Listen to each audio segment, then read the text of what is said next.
Hello, I'm Azai. Welcome back to Baldr Sky, Dive 2.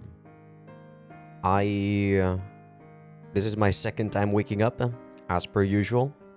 I woke up really early today, probably about 5 a.m. And I was like meal prepping for like 2 hours.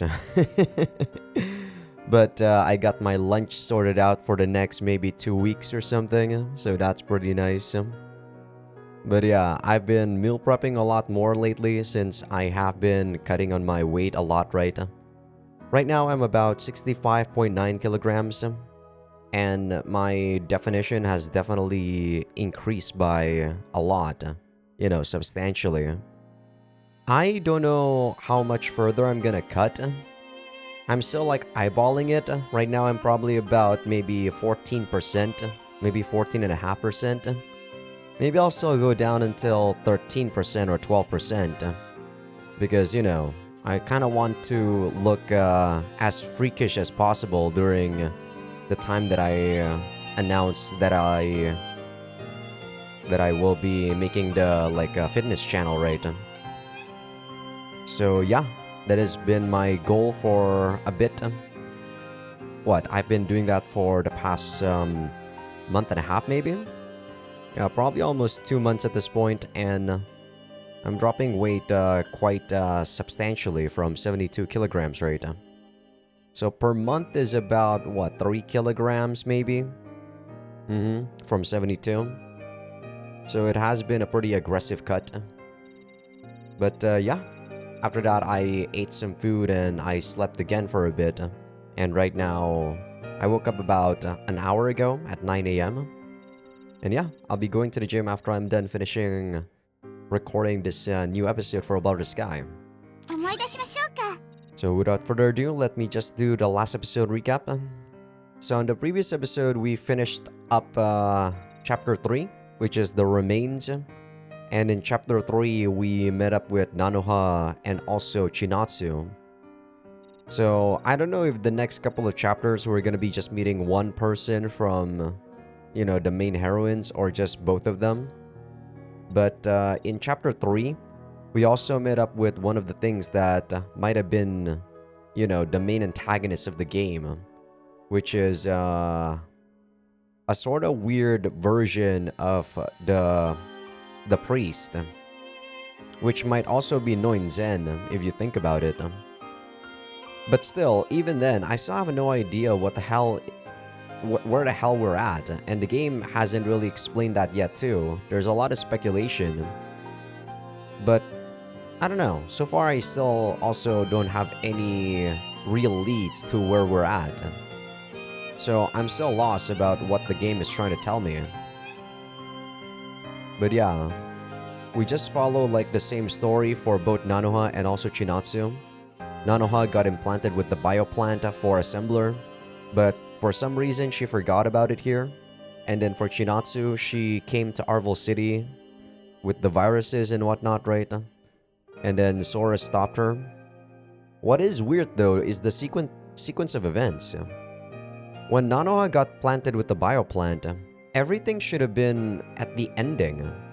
But Chinatsu going to Arvel City there is at the very beginning, right? Well, maybe not the beginning, but midway through of what happened in Ko's route. So, I don't know. And if Nanoha actually died anywhere in between those things happening, Assembler should have already overflown.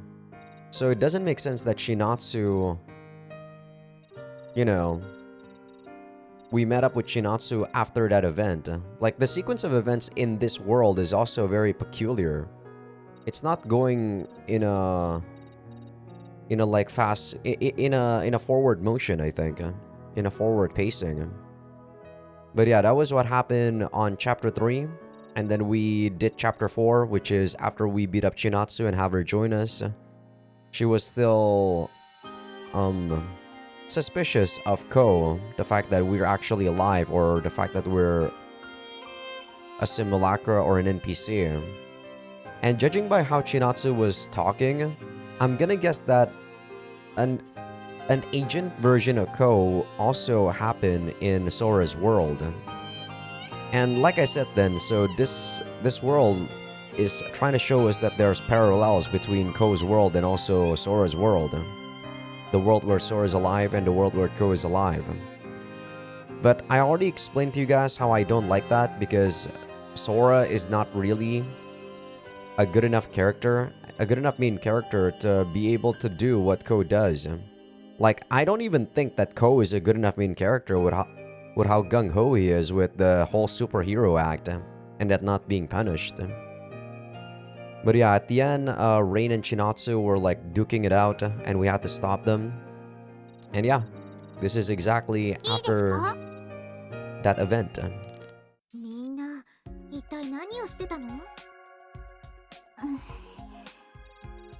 Oh, I thought it double-clicked there.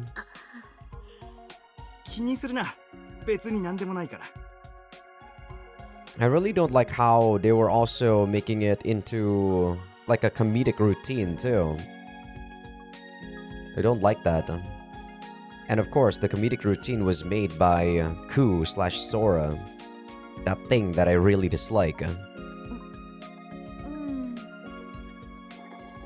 Feeling Nanoha's gaze on me, I drink down the mystery tea she prepared.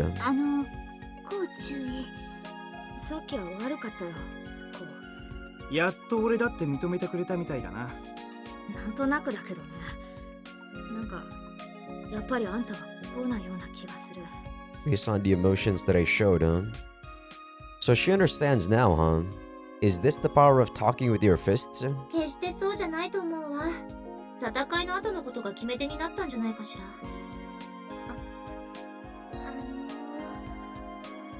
Nanoha fearfully raises her hand.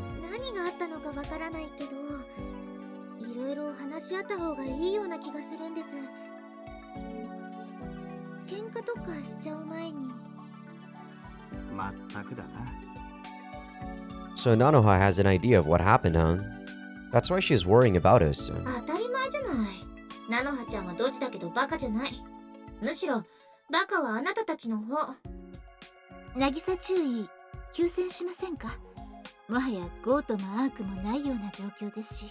Yeah, you guys understand why I don't like this Ku/Sora, right?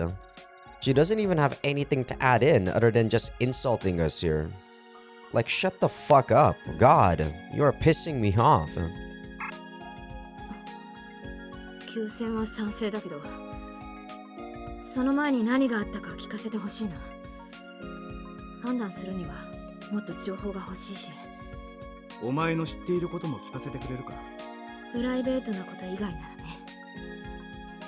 Finally, we can talk. Grateful as hell, I face Nanoha.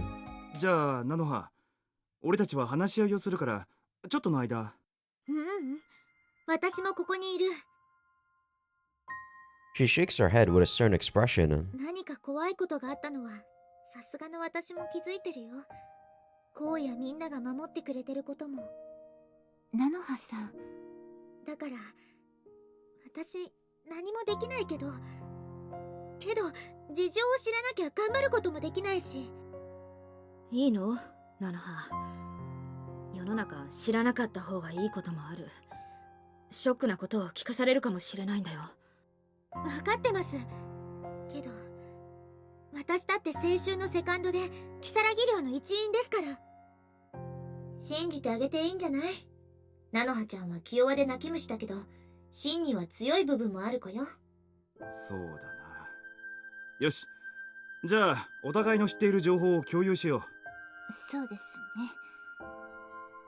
As she says that, Rain looks around.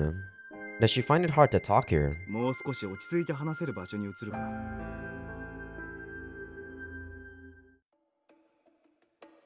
And so, we each reveal what we know.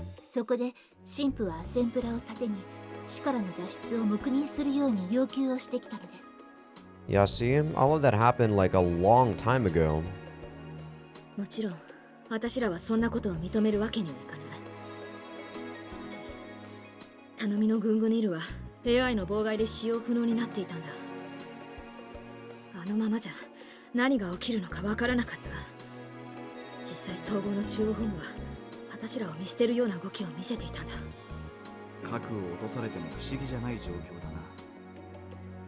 I remember what I saw during Great Christmas. The Geo scorched Seishu Academy City to stop Assembler from flowing. 残された手段は一つ。妨害工作の主力を担っている AI、イブをネット部隊で制圧することだった。ネット部隊で AI を攻撃？そんなことをして一体何の意味があるんだ？ The AI managed the net, so there's no way net squads can attack it. The most it can do is kill all the avatars inside. 我々には奥の手があったんだよ。CDF を早めに掌握したのも、その奥の手を手に入れるためだ。で、何なんだその奥の手って？それは。Chinatsu falls silent for the first time since we started talking. It's probably a military secret or something, but we won't get anywhere if she doesn't talk. おい、千夏。バルドルシステムを利用した AI 抑圧兵器ですね。I get a response from someone else. ああ、そうさ。私らはトランキライザーと呼んでいたけどね。I guess Rain saw the thing inside of Midspire. トランキライザーか？曰くありげなコードネームだな。She did work with Fenrir after all, so yeah. 文字通りの存在だよ。AI の活動を抑圧し、同時に AI をコントロールさせるシステム。トランキライザーね。It's my first time hearing the name, but somehow it doesn't feel like it. 私もそう。なんだかすごく嫌な感じがする。どうしてなんだろう。そのトランキライザーってどんな形態をしているんだ？一言で言えば巨大ウイルス。いや、むしろ戦艦とか呼んでもいいかもしれない。本来はデータでお見せしたいところです。大きいだけではなく、まがまがしい代物でした。ゴートでも一部のものしか知らない超兵器さ。大口径エネルギー砲。化け物みたいな装甲とシールド。で、お前もその一部のものだったのか？パイロット候補の一人さ。本当は私が乗るはずだったけど、作戦決行直前になって急遽パイロットが変わって。Well, did that happen in Makoto's route? Yeah, I guess in this... I guess... No, yeah. They must have actually found Makoto in Sora's world. And Sora was the one that was asked to pilot it, or force, I guess. Or sorry, not Sora, sorry, Makoto. 長官はコネクターって呼んでたよ。なんかトランキライザーを完全にコントロールできる特殊なデザイナーズチャイルドなんだって。ってことは、その対 AI 兵器がアークの構造体を襲ったわけかよ。Rainen and Chinatsu fall silent and look at each other. そうです。確かに襲撃はあったはずです。ゴートは構造体に波状攻撃を仕掛けて。そうだ。レインなら覚えているだろう。私はあれを護衛していたはずだ。As they speak, their faces contort in pain. 先輩、レインさん。あれから何かあったはずなんだ。畜生、どうして思い出せないんだ。いえ、思い出してきました。私はフェンリルの一員として構造体内でトランキライザーを待ち伏せして。Yeah, I'm guessing that the AI actually are suppressing their memories because all of these guys came from a different like route version, most likely. Even though like what happened on some of the routes coincide, right? Interlap or overlap, sorry. A lot of the conclusions didn't happen. また AI から情報が流れてきてる。二人の脳内チップに何かが送り込まれているわ。そうだ。最後の瞬間まであんたと戦ってたはずだ。さっきのアリーナみたいに。Typo? そうです。その間にトランキライザーはなおも構造体に進行していって。The two gasp and look at each other's faces. 何か思い出したのか？アーク中枢に行きましょう。トランキライザーはあそこに突入したはずです。Yeah, I'm guessing the AI is actually like suppressing their memories at first, and then as we come together, they're kind of feeding us the same memories so that there's no inconsistencies. Arc Central area is both empty and silent. ナノハ、ここは初めてか？そのはずなんだけど。She looks around the immense structure, fully overwhelmed. I can totally understand her. This place is majestic even if you consider the fact that it's cyberspace. ここで最後の戦いがあったはずなんだ。ここには私らの長官もあんたの親父もそれから空もいたはずさ。長官自ら出撃したのか？私らも後がなかったんだよ。 CDF は役立たずだしゴートも被害甚大でね。それはアークやフェンリルも同じです。あの戦いの序盤だけで一体何人フラットラインしたとお思いで？お前らあのな。分かってるさ。少なくともこの件で喧嘩をする気はないよ。そうですね。お互い任務のために散っていったのですから。でも戦闘の痕跡すら残ってないね。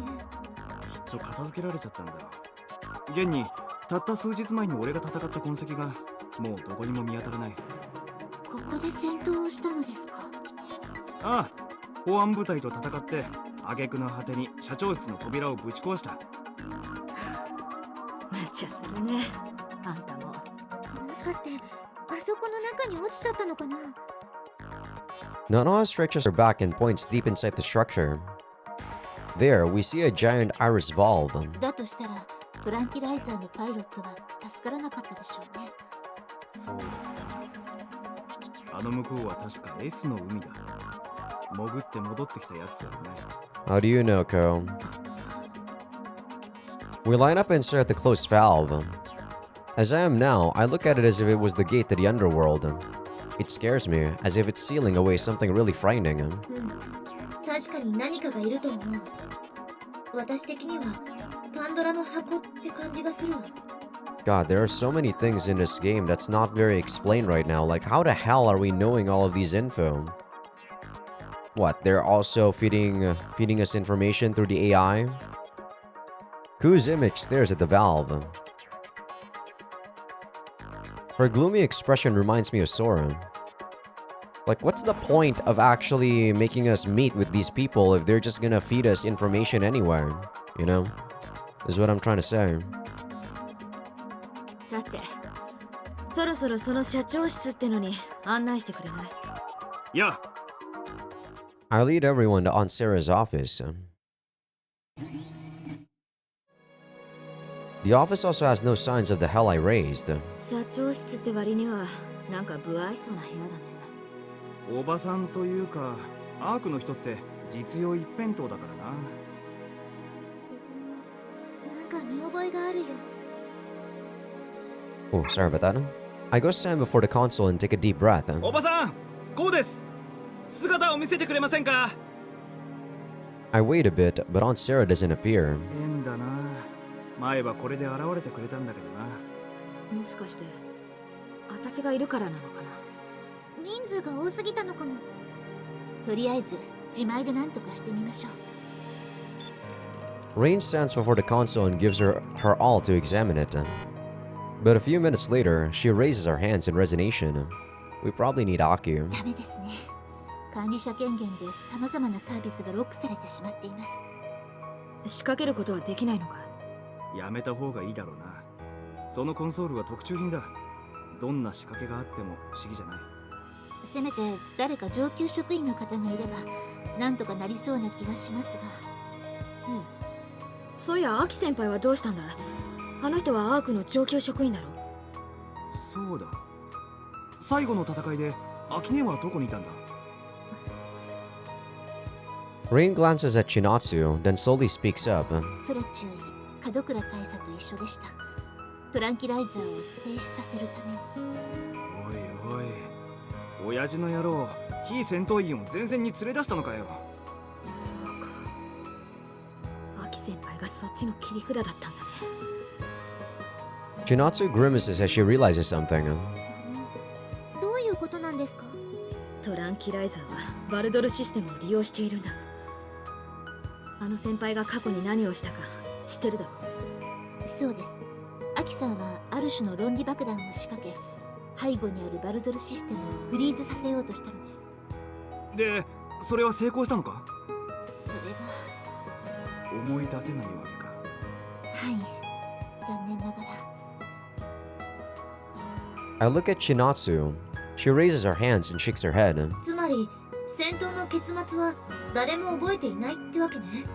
しかしアークは一体何を考えていたんだ。私らの邪魔をするのはいいけどさ、肝心のアセンブラはどう始末するつもりだったんだ。渚中尉。あれだけの犠牲を払って抵抗してきたってことはアークなりの目論見があったってことでしょ。私を助けようとしてくれていたんです。 Okay, I guess she's remembering what happened. Everyone looks at Nanoha. She's all pale and her body shivering. 私のお腹の中のバイオプラントをなんとかしようとしてくれて、それで思い出してしまったんですね。 Rain gently hugs her head, then chants to me and Chinatsu. 所詮は不可能な試みでした。どうあがいてもアセンブラを書き換えるほどの計算能力は AI には存在していませんでしたから。じゃあナノハはやっぱり。ええ、奇跡が起きない限り運命は決まっていました。 So we know that Nanoha is dead after our talk about the Schrodinger's cat or whatever. So there was never a chance to save Nanoha. Is she actually dead? 落ち着いて、まだそう決まったわけじゃない。それにそれだけじゃ腑に落ちないわ。 Yeah, it sure doesn't. As I'm about to ask for more about it, Chinatsu opens her mouth. So this Nanoha is the Nanoha that is from her route, right? You know, about how she's alive. But I still do not like the fact that, you know, the parallels happen with Sora. Ugh. How the fuck did she actually survive with Sora, of all people? Like, Sora changing to become the main protagonist actually fucks up so many things about the story. でもアークはどうしてそんな危険に頼るような真似を。 She's not gonna trust, like, Sora way more than she trusts Ko. Like, of course she wouldn't. それは俺もそれは知りたいな。おばさんは奇跡にすがって菜の葉をかばうようなセンチメンタリストじゃなかったはずだ。私は所詮傭兵です。立花セイラ社長が何を考えていたのか全てを把握しているわけではありません。 Rain ends the chant. I guess she wanted Nanoha to hear that too. ただあの方はコネクターの存在をアセンブラと同等以上に危険視していました。それは門倉大佐も同じです。どうしてさ、まさかそんなに AI に干渉されるのが嫌だったとか言わないよね。ですから私は全てを把握しているわけではありません。 Rain bites her lip in frustration. Suddenly, a wall flickers as the wall monitor turns on. 立花聖羅、アーク本社からアセンブラの反応を確認した。誰？この人。お父様。グングニールが復旧し次第、我々は狙撃を開始する。お父様って、じゃあゴート長官か？ああ、私らの司令官霧島勲少将だよ。 The hazy video on the wall displays a stern-looking soldier. This really should have been where we found Chinatsu, to be honest. It's so weird that we found her in Arvel City. I know this face. It's the GU soldier I met in the field when I was a student. But I guess we're gonna find Aki here? 直ちに降伏しない限り、君の会社の従業員はアセンブラもろとも全滅することになる。長官、聞こえますか？渚注意です。無駄です。これは本当の通話ではありません。該当する通信チャンネルは沈黙したままです。じゃあこの映像は何なんだい？長官は一体どこから話しかけてきているんだ？これが最後のチャンスだ。降伏し、社屋から退去し投降しろ。君たちに残された道はそれしかない。レインの言ってる通り、あの壁には何も映っていない。例の白チュームと同じような現象よ、多分。つまり視覚や聴覚の情報に脳内チップに送り込まれた過去の記録が合成されているってことか。コウさん、それはどういうことでしょうか？ I look and realize that everyone's looking at me. バカ、声に出してどうするの？ほら、みんなの注目を集めちゃっているわよ。つまりだな、我々も独自に事態の収集に努めてきましたが。 Before I can say anything, I hear a voice inside the office. I look at the console and see on Sarah. こんな結果になって本当に残念です。立花社長、これが例の幽霊ってやつなのかい。我々は予定通り箱舟計画を実行します。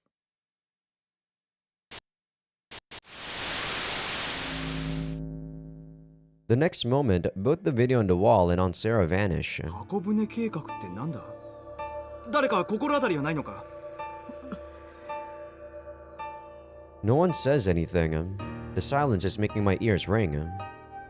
Though Chinatsu's glaring at Rain, who's staring off into space as if she's not aware of it. 霧島レイン、きっと何かを隠しているわね。 You're suspecting your ex-friend. I mean, your other house friend. だからこそ疑うのよ。こうもあの子の性格はよくわかっているでしょ。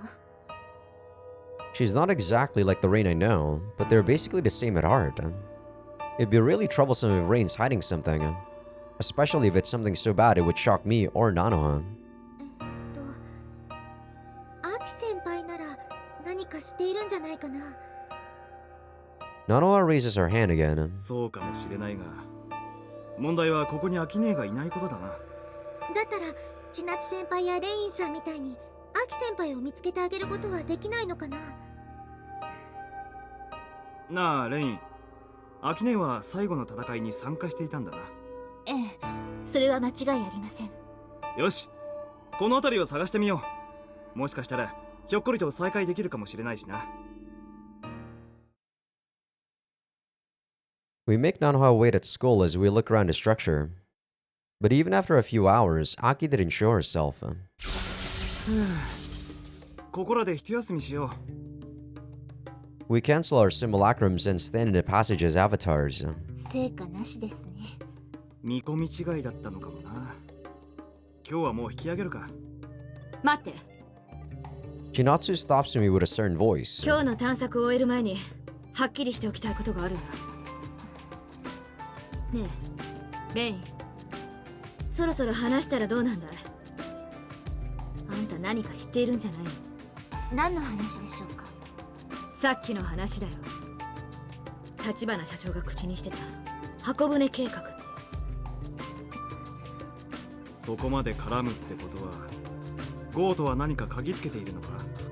私たちも詳細をつかんでないんだけど、アークが何かを企んでるって噂があったの。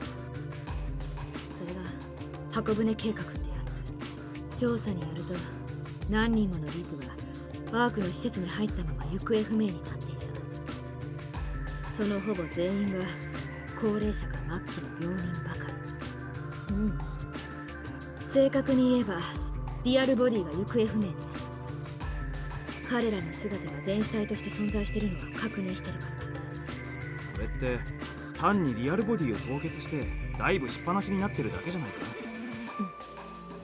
アーク社の申請ではそうなってる。じゃあ何も問題ねえだろ。 You know, if or if the AI was supposed to be able to simulate everything perfectly, now that I think about it, even if they're frozen, shouldn't their bodies also be frozen in the AI? Or, you know, in the cyberspace? Yeah, that is actually a design flaw or a plot hole, huh? 上の方はそう思ってないみたい。きっとアークが何かを企んでるに違いないって。 Because the AI simulates everything 100%. That's clearly a plot hole. There's no way they're able to do that. バカバカしい。それは単なる反 AI 主義者のパラノイアです。そうかな。例えば実態に戻れないこの状況をアークの手で実態が凍結されていると考えれば。渚注意の実態はどこにあったんです？少なくともアークが凍結できる場所ではなかったのでしょ。だから凍結は例え話さ。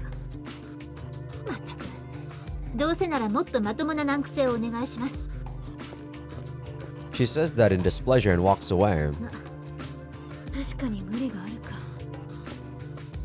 Chinatsu follows after her, and I go behind her. Who has her finger on her chin? She's clearly thinking something. 今までの傾向から考えると、みんなは自分がピンチに陥った場所に出現しているのよね。Yeah, that's why we looked around here. まるで自爆霊よね。思いを残した場所に留まり続けているなんて。That's a good comparison. A bit too occult for me though. でもね、アキは自爆霊にならないタイプだと思うの。あの人、最初からある意味世間を捨ててるし。That's so mean. You're not wrong, but should you really say that about the woman who's basically your mother? じゃあ、テセ。アキはみんなと違う。ある意味強くて、ある意味弱い人だと思う。もし、あの人が逃れられない運命を悟ったら、それを受け入れて臨終の地に行っちゃうと思うの。Well, that does sound like her. And a deathbed that Aki would find comfortable would be. そうか。あそこか。どうしたの？帰らないのかい？こう。その前にあと1箇所だ。俺たちはまだ肝心な場所を調べていない。What, inside of her own private space? これは一体。 Guess so. The moment we move, Rain opens her eyes wide. ここに来たことがないのはレインだけか。ええ、話には聞いていましたが、これはまた随分とユニークな。素直に気が狂いそうだって言えばいいんだよ。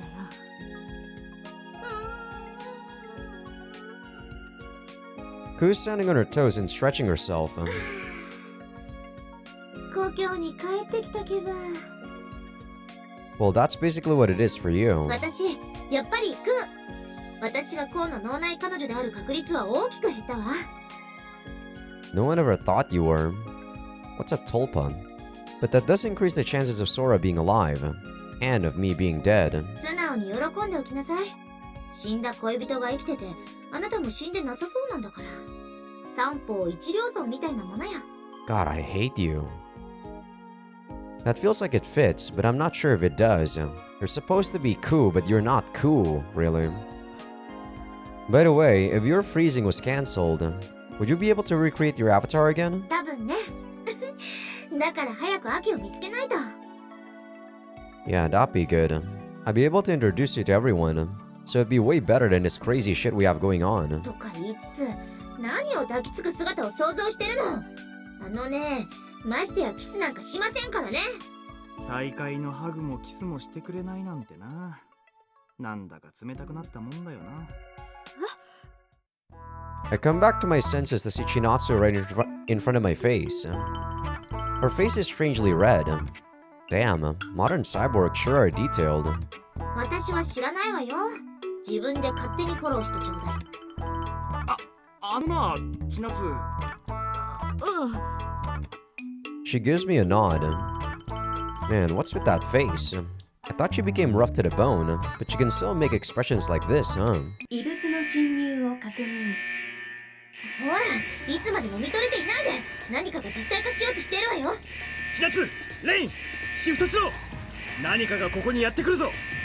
いや、何かって何よ。またドローンか。違うって。秋お手製のトラップ。コウさん、空間に異常が。よくわかりませんが、気をつけて。Why would her trap trigger when we're the one that's actually here? The moment I start shifting, the virtual world begins to warp. So, too many inconsistencies is what's going on in this route, I feel. That's why I'm not able to enjoy it as much. Like, my brain is working too well. The world regains its stability, and our surroundings have completely changed. This is a new area here. The grassland from before is now covered in tiles as far as the eye can see. There are plain cubes here and there too. これは一体。秋姉のトラップらしい。さすが。すごいギミックだね。ああ、博物館で見た大昔のシューティングゲームの世界みたいだ。どうやらコンセプトはそれのようですね。Rain looks at the tiled horizon with stern eyes. Soon enough, I see a horde of machines charge towards us. They're Ark's viruses. どうしよう。先輩のおもちゃ壊しちゃっていいのかな。ムーブは妨害されています。コンセプトに従って行動してやるさ。3回して攻撃だ。いけるな。いや、 Okay, I can still use my physical attacks, alright. My melees. Yep, I can.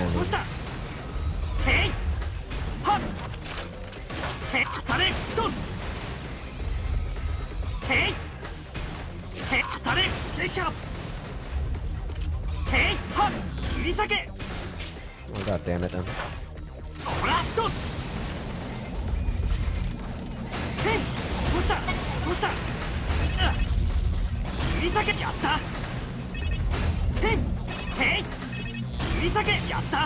Are these guys like down there or up there? I'm not even too sure because of the perspective.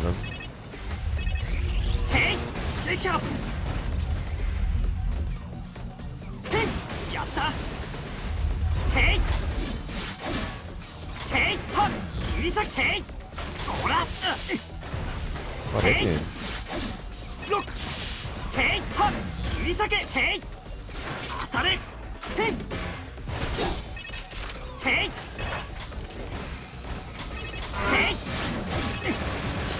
Jeez. I'm actually up there, god damn it. The Shrike Tetra.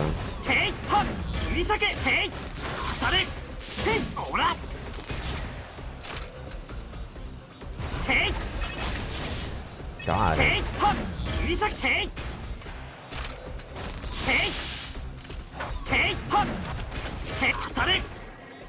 Can you die, please?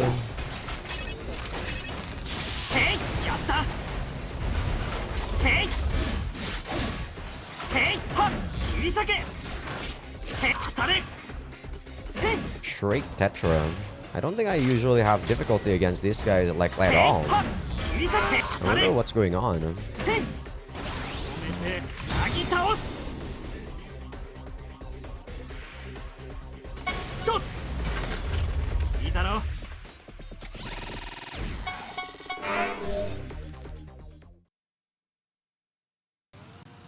こう無事だったみたいだね。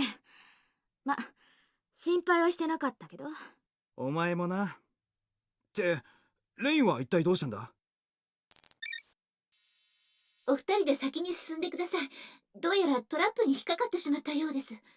助けが必要かい？いえ、その必要はありません。命には別状ありませんし。ただ、何かあったのか？はい、なんと言いますか、その猫地獄と言いますか。とにかくちょっと厄介な状況でして、どうか私に構わず進んでください。I can hear bemusement in her voice. It's rare for Rain to sound like that just because of a trap. 秋の仕掛けたトラップだとすれば、きっととんでもなく悪趣味か奇抜なトラップなんでしょうね。She doesn't like cats. Seriously, I kind of feel like going and seeing it for myself. いい子、あの少尉なら大丈夫。何しろ私に喧嘩を売ってくるような女だからね。ああ、そうさせてもらおうか。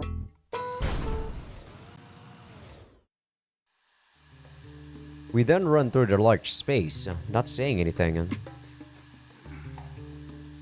This is awkward. The silence is too heavy. I can feel her giving me glances through the face window. I'm doing the same. Our eyes occasionally meet, but then we just instantly look away. ああ、さっきの言葉を気にしちゃってるんだわ。ねえ、こう、一体どうするつもりなの？ I'll set things straight later. I'm too busy to do that now. まだ余裕があるのが私には筒抜けなんですけど、誤解なら早く解いた方がいいわよ。解くつもりがあるのならだけど。おい、どういう意味だそりゃ。なんか言った？ Crap, I said that out loud again. 気にしないでくれ。いろいろあって独り言が癖になっちまってな。みたいだね。だからさっきのもタイはない。気にしないでくれるとありがたいな。もちろんさ。そんなこともう忘れたよ。 Sure you did. Looks like that's settled. She's acting kinda colder though. 本当は納得してないのが分かってるくせに。そうやって自分をごまかすのはやめなさい。 What else do you want me to do? Use this chance a quarter or something? そうすれば心の中に未練を感じるわ。まあコウにとっては思春期の人ですから仕方がないけど。 Hey, are you picking a fight with me?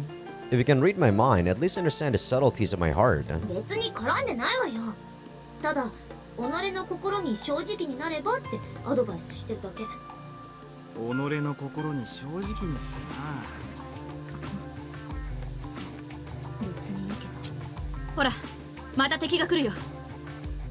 I mean, I said this already multiple times, but I do like Chinatsu way more than I like any of the other girls here. Way more.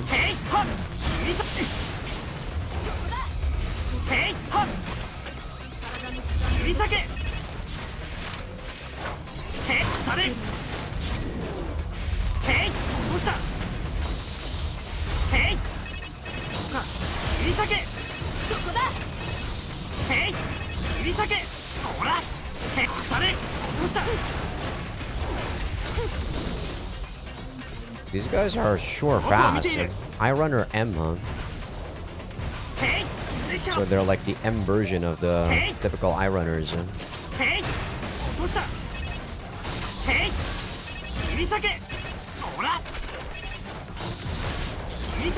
Jeez.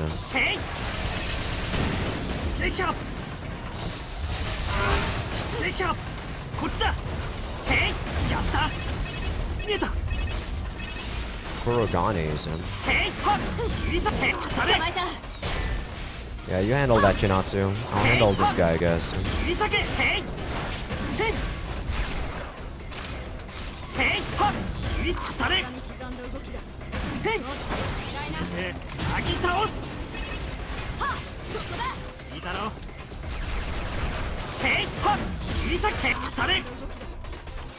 Is he stuck there? I guess he is actually stuck there. Interesting.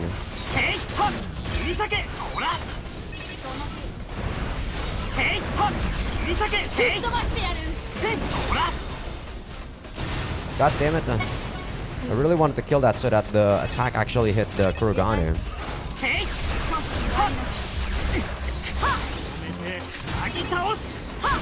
That didn't hit the other one? Interesting.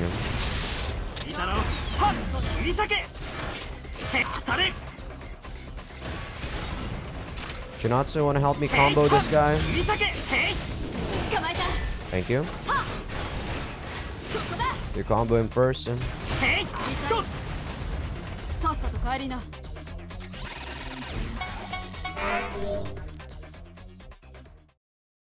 ねえ、あんた本当にこうなんだね。ああ、何度もそう主張しているだろ。I'm glad she finally accepted that. But what if my mumbling made her imagine this and that and think something weird? 私たちの関係はもうずっと前に終わったんだ。それは分かってくれてるよね。ああ、分かってるさ。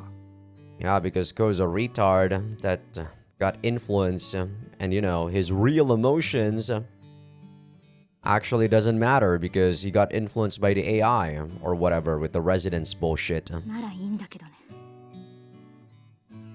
千夏、聞いてくれ。俺はあの時。何も言わなくていいよ。分かってるからさ。私は所詮かませ犬さ。AI 様が空とあんたをくっつけるために用意されたライバルに過ぎないんだ。千夏。なんてめめしいね。実際は単に私が空に負けただけ。結局ただそれだけのことに過ぎないんだ。There's nothing fair and square about it. What Sora did, or what we had with Sora, was garbage manipulation. I really did hurt her, huh?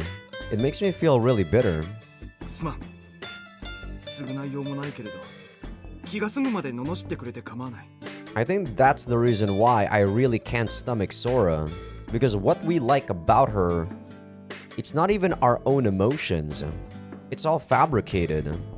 そうしたかった。けど、あんたの顔を見たらどうでもよくなっちゃったよ。There's a sad smile on her face and her eyes are slightly wet. それに私も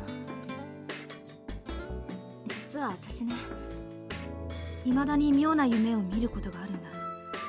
どんな夢か聞いてもいいか？クローン処置を受けた私があんたと一緒に放浪の人生を。なんでもない、忘れて。くだらなくてバカバカしい夢の話だから。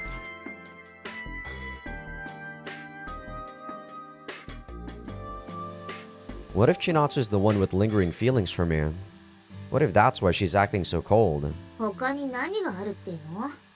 おめでとうこ。これで空を見つけたら三角関係の復活ね。God, shut the fuck up with your sarcastic remarks. Jesus, I really hate this thing. God. You really are picking a fight, aren't you? There's no way you aren't. 気のせいよ。この口調は誰かさんのスケベさを呆れてるだけ。Yeah, I'm not imagining it. Don't tell me you're actually jealous of her. なんで千夏に嫉妬しなくちゃいけないの？忘れたの？ AI は嫉妬なんて珍奇な感情と無縁なの。だったら声を荒げるな。頭がガンガンする。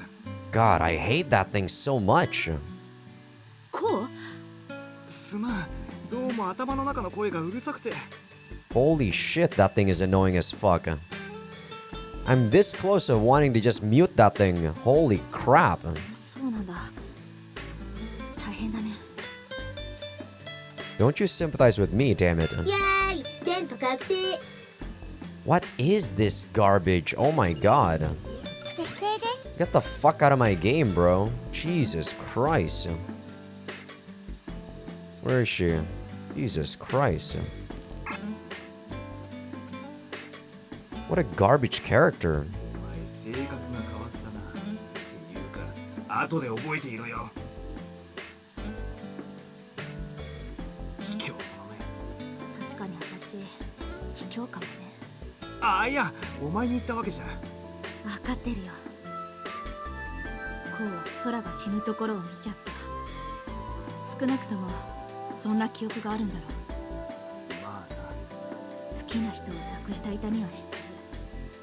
普通じゃいられないのも当たり前だよ。私だって空だって。とにかくさ、いろいろあったけど、今だって独り言を聞き流してあげるぐらいはできるんだ。She forces a smile, making my heart hurt a bit. ありがとう、千夏。やっぱり根は優しいままなんだな。どういたしまして。Looking at her makes me understand something. Man, it's such a good thing that Sora died so early in the game because holy fuck. It would have been so fucking annoying hearing her talking. Like, crap, how can anyone stand that character? I need to start preparing myself in case Sora is actually alive. That's not all. I also need to give a proper resolution to the relationship that ended way too abruptly. こう見て。 Yeah, that fake relationship that started, right? I look ahead and see a simulacrum striking a daunting pose. It's my dad, right?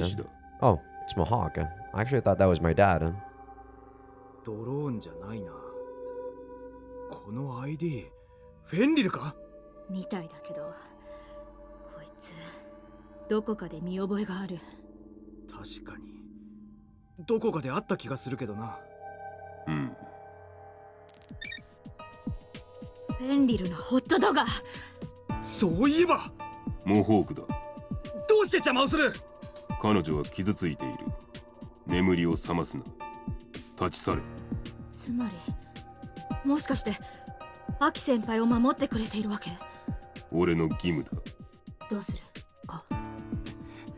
決まってるだろ、そんなもの。I guess everyone that has a sprite is gonna come back to us as real, you know, quote unquote real, I guess, ありが avatars. とうと言いたいけど、あんたもアキネーもそろそろ目を覚まさせてやらなきゃいけない時間なんだ。できるのか？ The large man squints at me. It's threatening, but not murderous. I feel like I'm facing a warrior in some arena. In that case, there's only one way to settle this. 千夏、下がってろ。ここは1対1で勝負をつける。マッチョなこと言ってる場合かよ。やーとか言えると思ってるの？思ってるさ。それにきっとそうでなければアキネーに合わせない。そうだろ。それが掟だ。だからって We spent a few moments staring at each other through our face windows. This is so weird. What the heck is even going on? She finally sighs and gives up. 負けたら絶対に許さないからね。 She finally backs away. 勝っても負けても文句なし。それでいいな、モーク。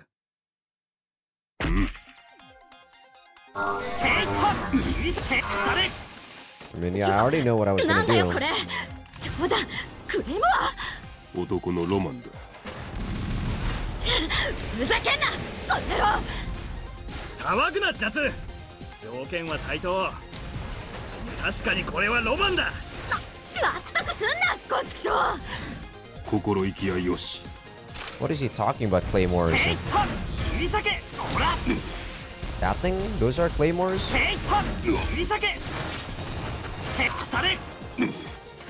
The thing that he's using as a mine or something? Or that?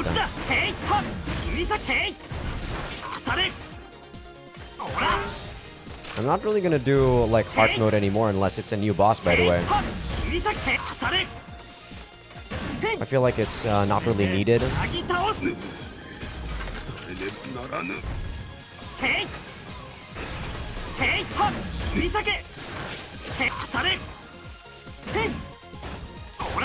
Come on, Mohawk.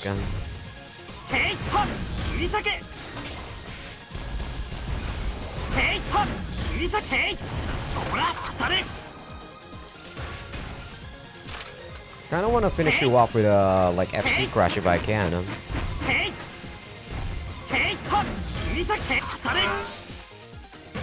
This should finish you off, right?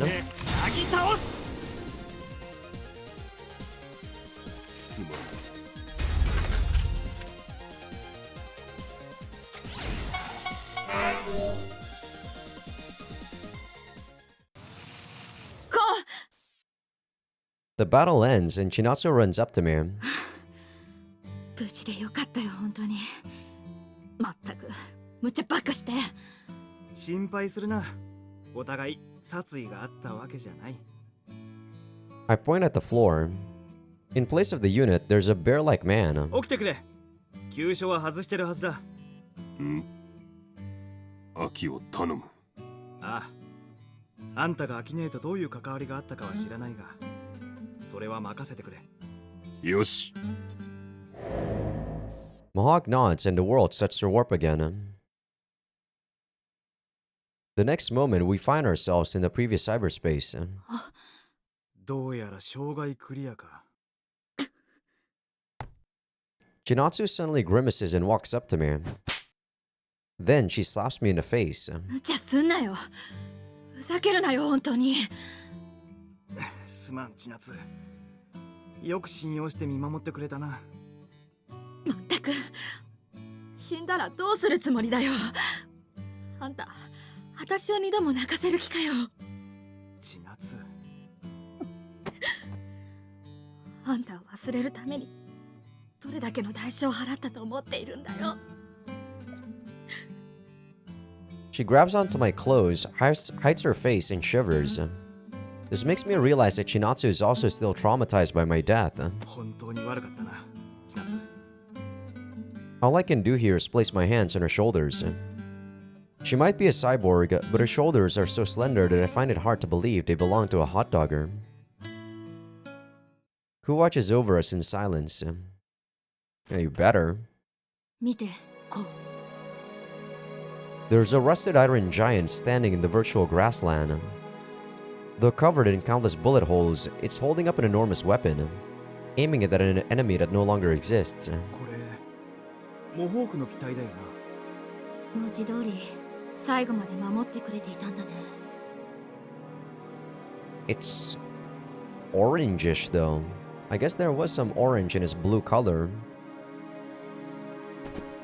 Chinatsu and I both pay our respects to the unit. I feel like I met him somewhere. I'm really disappointed that I didn't get to talk to him some more.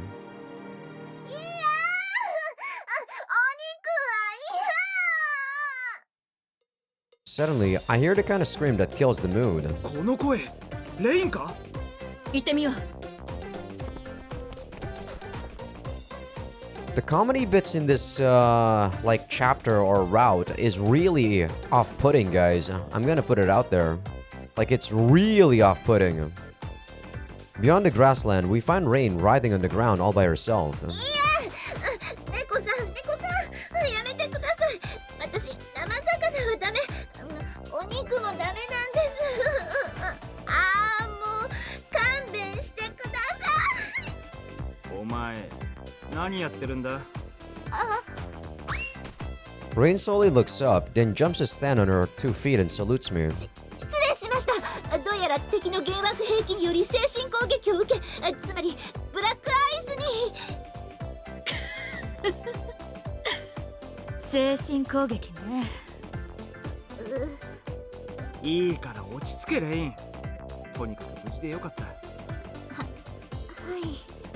猫さん、いやー、お肉はダメ。渚注意。あなただって苦手なものはあるでしょうに。それを笑うとは戦士の風上に置けません。なんだい？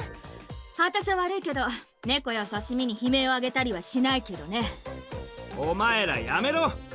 喧嘩なら寮に戻ってからにしてくれ。いや。まっ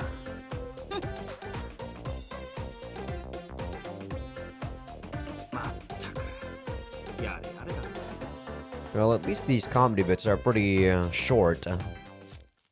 Accompanied by the 2 sulky women, I start walking. We quickly find Aki. It's like she's napping. Her face is peaceful and her bed is made of grass. 先輩、生きているの？眠っているだけみたいだ。 Her chest is moving up and down, and her complexion is actually better than it used to be. I crouch down next to and gently shake her. 起きて。飽きね。 I feel like that should be next to her. She slowly opens her eyes and raises her upper body. How nostalgic. She hasn't changed at all. It's actually giving me a heartache. お久しぶり。飽きね。おはよう。まさか俺の顔がわからないのかい？ Instead of responding, she just sighs and starts muttering. これは単なるワイプアウト。考えてみれば最近潜りっぱなしだし。まあ確かに俺たちだいぶしっぱなしみたいだけどな。でもこんな幻覚見られるならいいかも。俺は幻覚じゃないって。幻覚が自己否定した。すごい。いい加減に目を覚ましてくれよ。そこまでして俺を幻覚にしたいのかよ。だってこうはまさか。 Aki suddenly gets up, puts her hands on my cheeks, and brings her face close enough for our noses to touch. She probably thought I was dead too. Looking at her reaction, that has to be it. ちょっと顔を離して聞いてくれるかな。 She's so close that I can't even look away. She might be like a sister to me, but it still makes me blush. Suddenly, she forces a kiss. 先輩？アキさん、なんてことを。 Yeah, whatever, cool. This surprises 3 people and the voice in my head, but Aki still doesn't let go.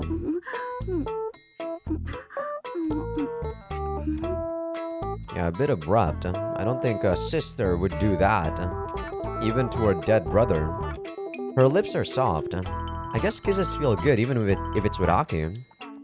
Now that I think about it, no matter how much I insist that she's my sister, she's still just a second cousin. And she was pretty for as long as I can remember. Guilt and sanity return to me, so I push her away and jump back. どうして逃げる？どうしてって。そりゃ逃げると思いますけど。キスにしてはちょっと。Aki jumps as though she just realized that they're here. びっくり。どうしてみんなが。俺がびっくりだ。いい加減に目を覚ましてくれよ。Aki turns red and looks down. Looks like she's finally awake. 驚いたよ。いきなりしてくるなんて。目覚めのキス。お姫様はキスで目覚めるもの。で、お姫様の方からキスしてどうすんだ。グリム兄弟が墓の中で噴死したらどうするんだ。死んだら噴死不能。というか、グリム兄弟の墓ってどこ？ I don't know. I don't even know who the Graves brother or the Grimm brothers are. Are those the writers? 知らないよ、そんなの。というより、突っ込んできた。Her eyes are open wide. I can read this expression. She's astonished. まだ寝ぼけているのかい？動かないで。She holds my shoulders and closes her eyes. I can feel her scan my brain chip. She's examining what's inside me. 今度は何をしているのさ、一体。お願い、心を開いて。Her chant is completely serious. There must be a reason for this. I trust her enough to show her everything. わかった。あまり変ないたずらはしないでくれよ。I give her access to every part of my brain chip. で、何かわかったかい？うん。 She then slowly looks up. Her eyes are directed at me, but I can't read the emotion in them. まさか、アキネーまで俺が死んでいるはずとか言うなよ。いいから。She stops talking and clings to me. ちょっと、アキネー？ああ、ちょっと先輩。アキさん、コウさんが困って。お願い。あと少し。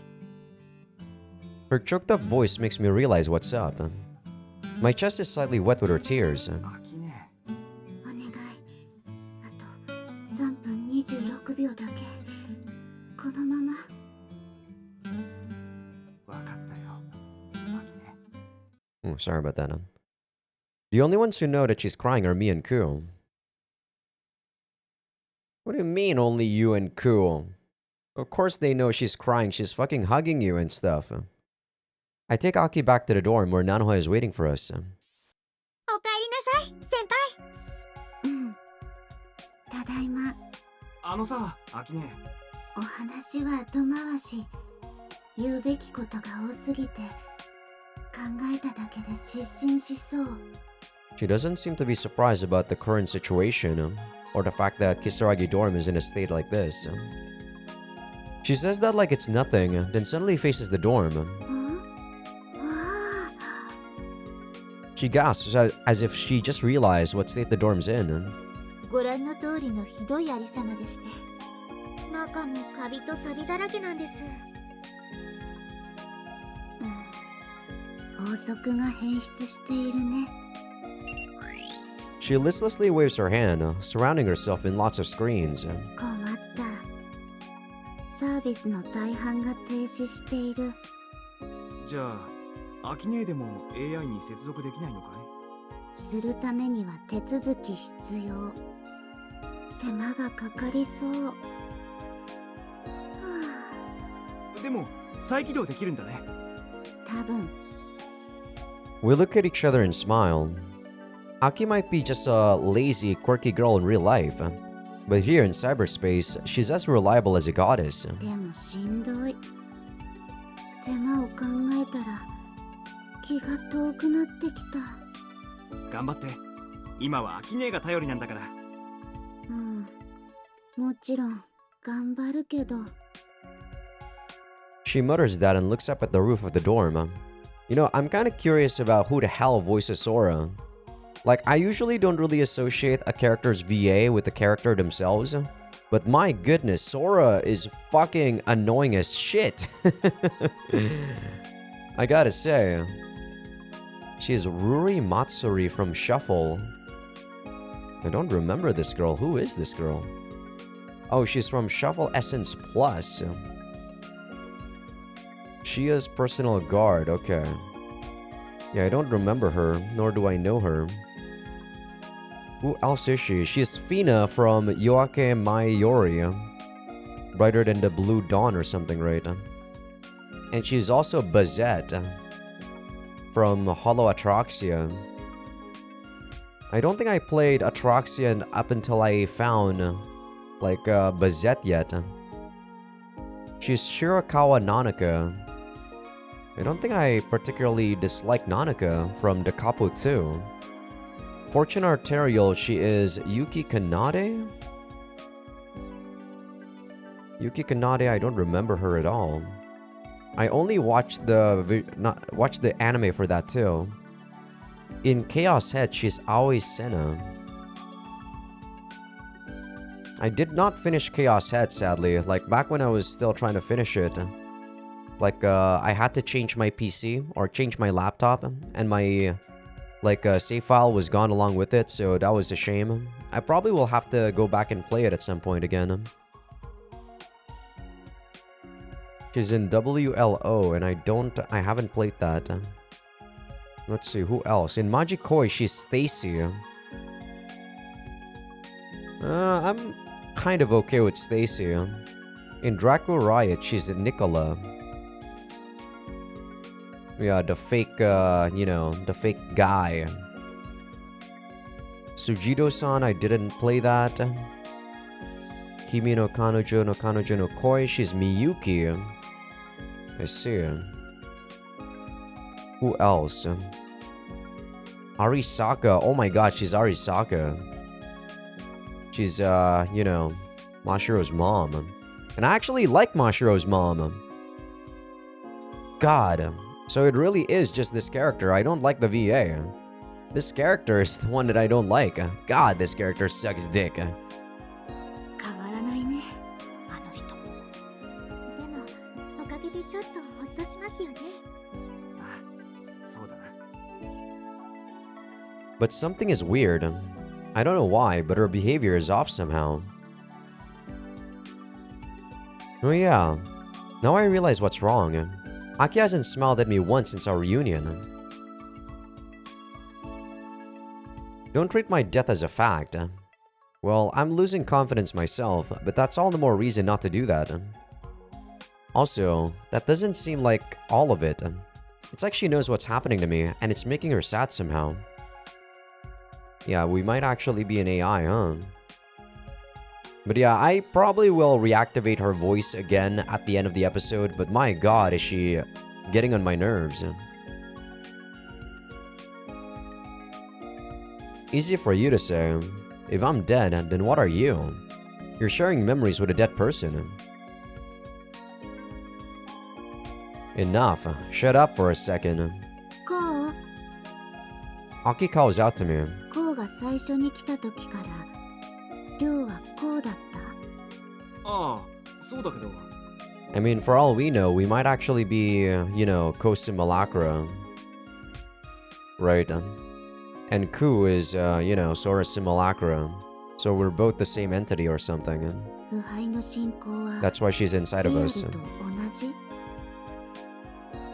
But why would only I have the avatar and not Ku, right? That still makes me curious, if that is what's going on. さすがにそれはわからないよ。この手のことは俺の専門分野じゃないし。そう。 She responds like she doesn't think much of that, then creates a test suit like it's magic. 今から調べてみる。先輩、イメージジェネレータが使えるんですね。私物だから能力が低い。けど、今はこれで十分。簡単に確かめる方法がある。レイン、錆びかけの鉄を拾ってきて。いや、ああ、しんどい。 Aki sighs and creates various experimental implements. A few minutes later, the porch is full of the things. 学園の授業を思い出すね。で、アキネ、何かわかった？うん。 Full of the things? What things? Aki looks up from the microscope. 化学反応の速度はリアルとほぼ変わっていない。少なくとも私たちの主観時間と同一。じゃあやっぱり量がボロボロになっちゃうぐらい時間が過ぎちゃったんですね。まあそこそこかなりちょっと。 Her tone makes one thing pretty obvious. So much time has passed that she doesn't even want to say it. じゃあ実体が目覚めたらおじいさんおばあさんになってるかも。それはないよ。だったら電子体も老化しているはずだから。主観時間とリアルの時間がずれている可能性もある。そんなことがありえるんですか？所詮ネットの時間は再現を司るクロックの刻み。論理的には変更可能。 Well, there's actually no real need to synchronize virtual seconds with real seconds. There's only one reason why it was strictly enforced in the cyberspace we knew. でもそれが可変しちゃったらリアルとの情報のやり取りに障害が起きてしまうんじゃないかい？ If one real second was a minute in cyberspace, things would get messy. It could also have a negative effect on the relation between Avatar and real body. どうせリアルとの連絡は遮断されている。 Aki's words make us all look at each other. アキさん、遮断の理由は何でしょうか？どうしてちゃんとすらリアルに届かなくなっているんですか？まだ気づいてなかったのね。 Aki sighs and looks up at the virtual sky. この構造体および周囲の諸々はリアルから完全に途絶。私たちは仮想に孤立している。 And? 言ってみればここは深海の底。 It doesn't explain much. 覚えておきますか？いいですか？ Really does not explain much, Aki. I'm awoken by a gentle shaking sensation. I thought that you can't touch me. What? You can't touch me. Oh, it's you. Morning. って今俺を揺さぶらなかったか？ Thank you, Ko. She extends her transparent arm towards my cheek, and I can actually feel her touch. What the fuck is going on? わかった。今度は触覚信号に自分を割り込ませているんだな。 Okay. 確かに一歩間違えれば内臓をいじられる感触になりそうだ。 I nonchalantly reach out to her, but of course, I don't feel anything. I don't want to touch her or anything, but this seems kind of unfair. ああ、だからそれは生理現象だって。 The moment I shout that, I hear something behind me. Turning around, I see Nanoha and Chinatsu, looking at me with awkward expressions. おはよ One's worried, while the other looks really awkward. Crap. They saw me act weird first thing in the morning. あのな、誤解するなよ。ただ単に俺はう。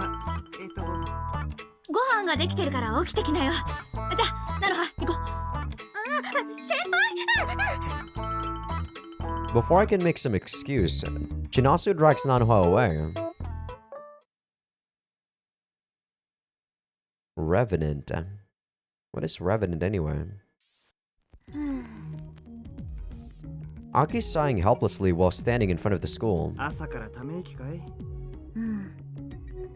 このひどいありさまに嘆いていた。 She looks at the ruined skull with a dejected face. パッと一度に古びたところを修復する。そうか。仮想でも不可能なのかい？仮想も複雑になればなるほど融通が利かなくなる。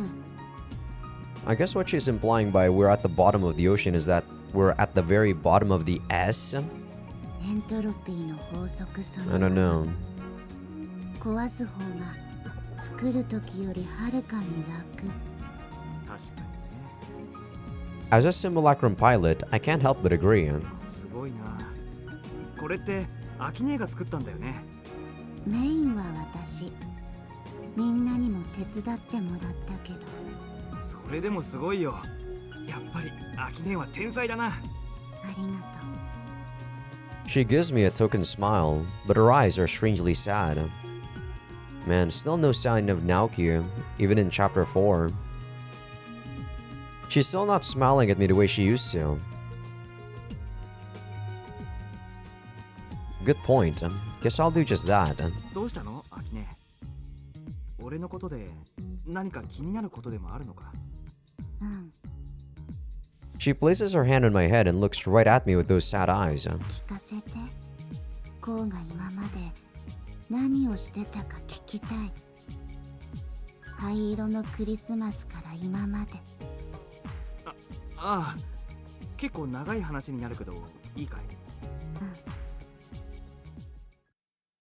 We sit at the edge of the school's garden, and I tell her all that happened.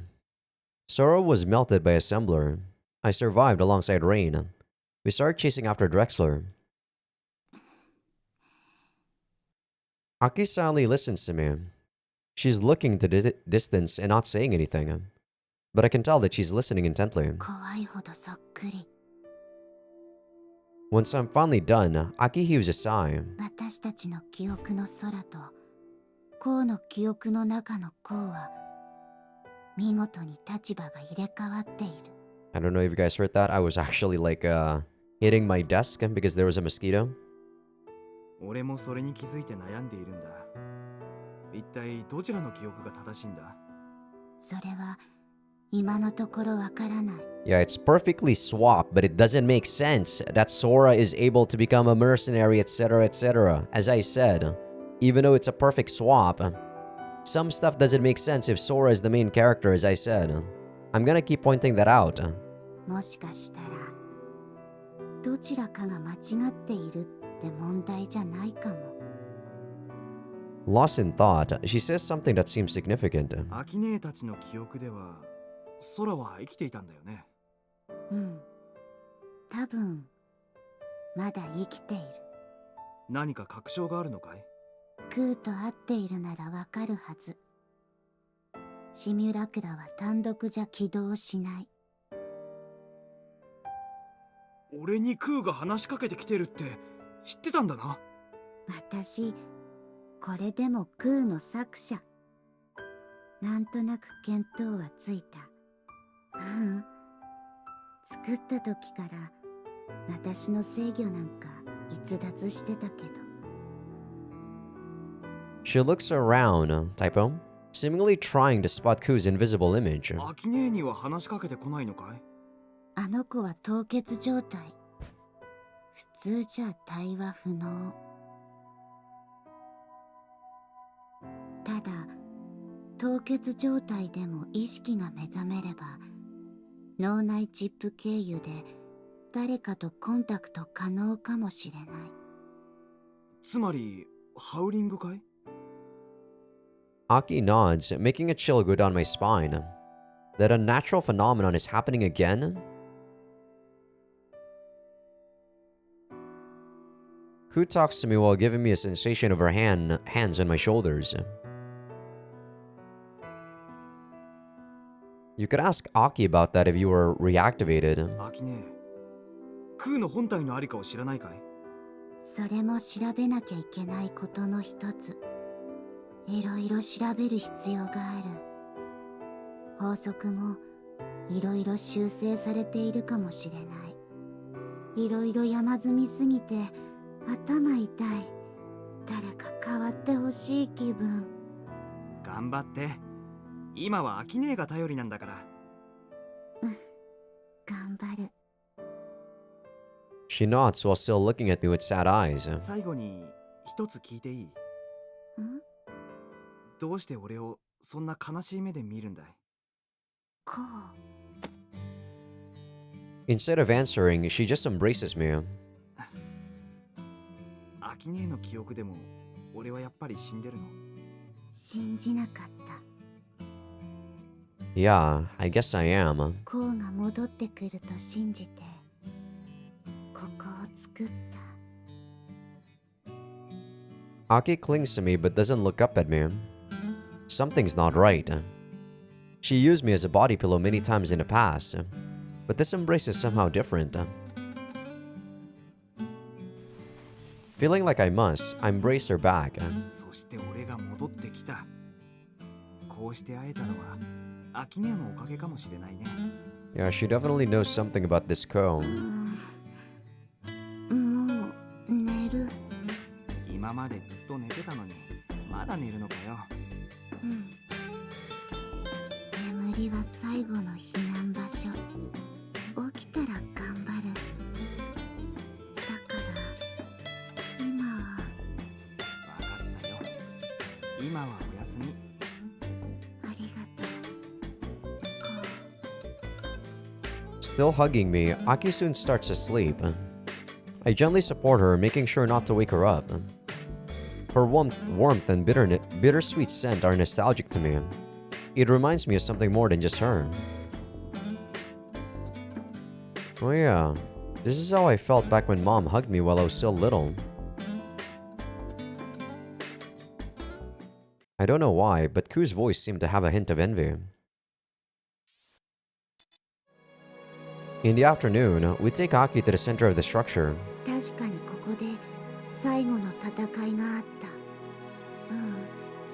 正確には終わりの始まりとなる戦い。あの日、ゴートのネット部隊はここ、構造体中枢部まで到達した。その中には例のトランキライザーって代物もいたのかい？ Aki closes her eyes as if to remember and tells me what happened back then. That day, Dominion's leaders and Naoki Korihara put Suzushiro in danger by demanding safe passage out of the city, threatening to use assembler if that didn't happen. Gungnir was frozen due to some sort of disorder with the AI network. Because of this, Goat had only one option left. They used the connector they somehow found to attack Arc structure with their net squad, which was led by the anti-AI suppression weapon, Tranquilizer. Yeah, if Ko was not the one that, replaced Sora in all of those other, stories, I'm guessing there would be a lot more, weird shit happening. Yeah, I guess this world happened because Sora messed up a lot in the world where Ko is the one that's dead. 私もその攻撃部隊に混じってた。レイに足止めを食らって最後の瞬間まで戦ってたのは前に話した通りだよ。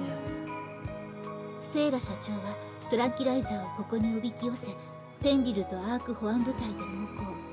護衛していた部隊と引き離すことに成功したのです。そしてここには私とおじさまが待っていた。最後には空も。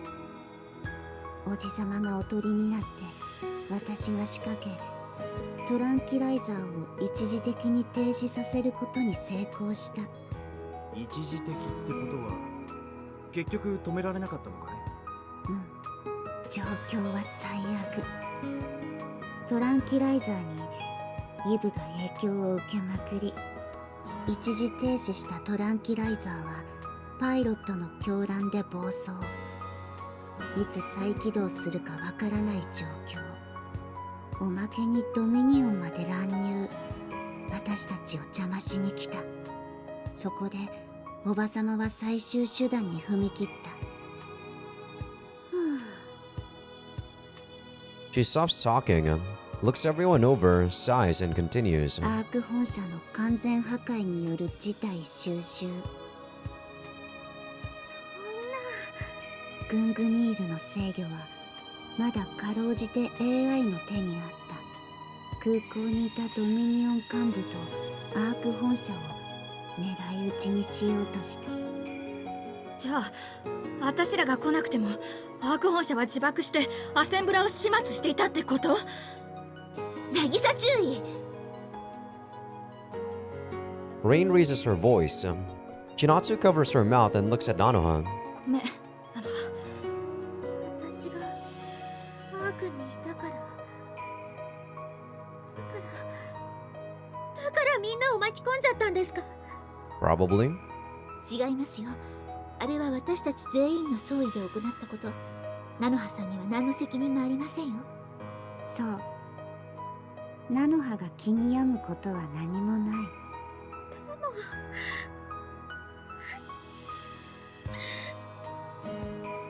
そうだよ。誰も菜の葉を責めたりはしない。あんただって巻き込まれた犠牲者なんだから。As Nanoha weeps, Chinatsu places her hands on her shoulders. Even with the danger of Assembler looming over them, Good and Arc were still unable to believe one another and continued to fight. How human. Cool. Why did you even want to understand creatures like us? や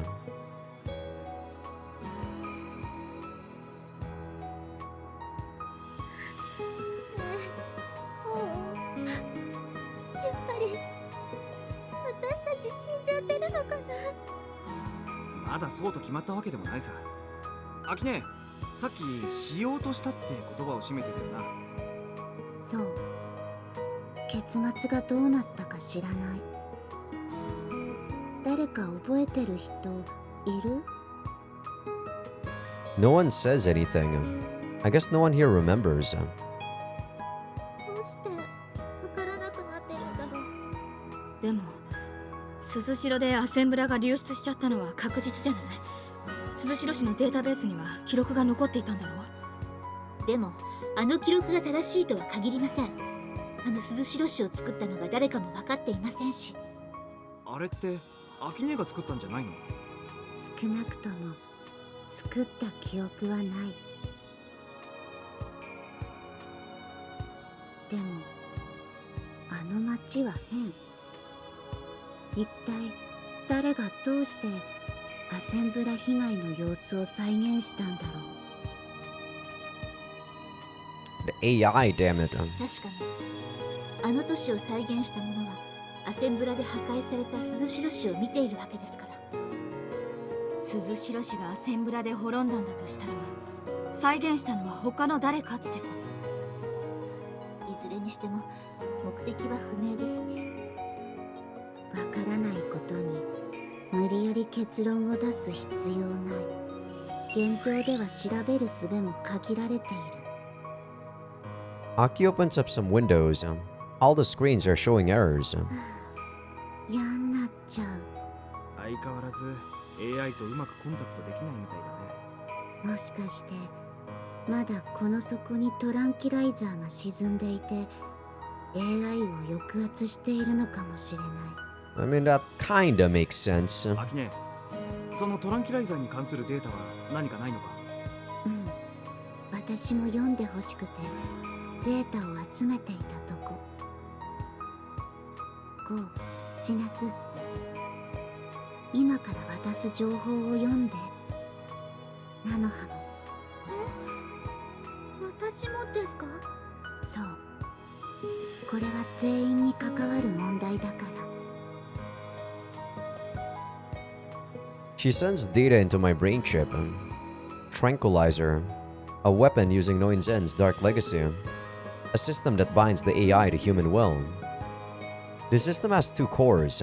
One is a designer child called the Connector, and the other is the ultimate machine AI, the Baldr system. The Connector needs to have some special properties. Specifically, it needs to be a person with DNA similar to that of a certain woman chosen by Noinzen. ってこれ俺の母さんかよ。 I'm shocked like hell. The part about the connector actually includes my mom's name and other data about her. そう。コウのお母さんはノインツェンの部下で被験体。私もびっくりした。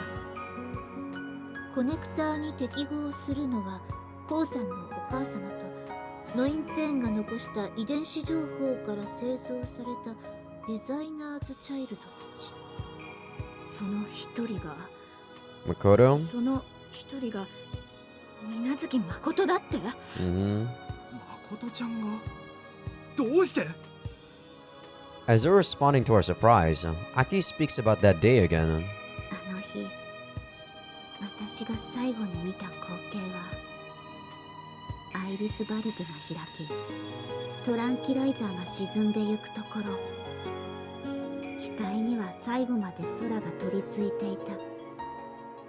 空は誠を助けようと。そんな、あの日トランキライザーに乗ってたのが誠だったなんて。本当に知らなかった？だって名前も素性も知らされてなかったから。Yeah, everything that happened so far is like an amalgamation of all of the like routes. Because if this is Makoto's route right now, Nanoha should not be implanted with the bioplant. It should have been Anan. 知らなければ情を移さずに済みますからね。だから空は必死になって止めようとした。構造体中枢まで追いすがって。だけど誠には呼びかける声が届いていなかった。Makoto being influenced by Dominion is a bit, you know, is a bit unbelievable because unlike in her world, in our world I mean, Sora was the one that did not die in this one. So she should have been actually just fine. Sure, Ko died, but it shouldn't really affect her too much. The ones that affected, you know, that would get affected a lot more would be Chinatsu, Aki, and Nanoha. A sad scene forms in my head. Sora Minazuki desperately chases after the giant weapon, but Makoto doesn't hear anything she says. 詳細は資料に書いてある。私が知っているのはそれが全て。Tranquilizer, Mom, Connector, Makoto. This new wave of info is making a mess of my brain. Though, there's one thing I can say about it.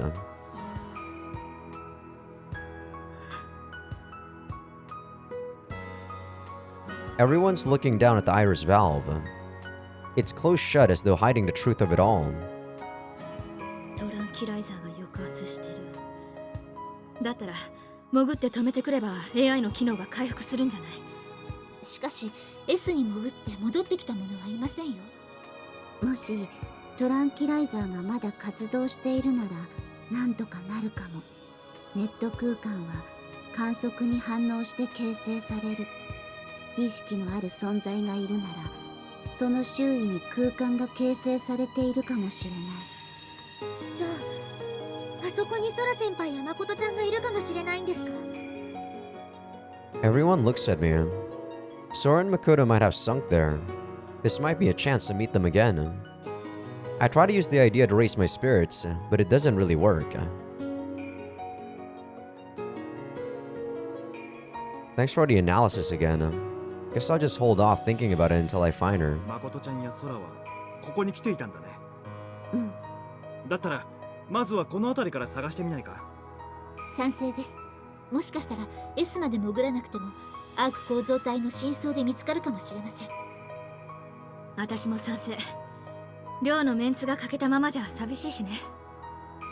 If the group's not complete, where the fuck is Masa? Where's my boy? 何もできないですけど、私も賛成です。わかった。みんな手を貸して。And so we started looking around Arc structure. Where's my boy Masa? Where's my boy Naoki? 覚えておきますか？いいですか？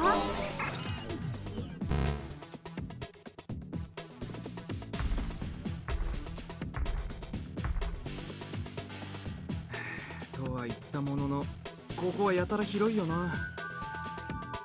We split up and searched the structure, but didn't see their ghosts, let alone the sisters themselves. まあそうすぐに見つかりはしないさ。焦ったって仕方がない。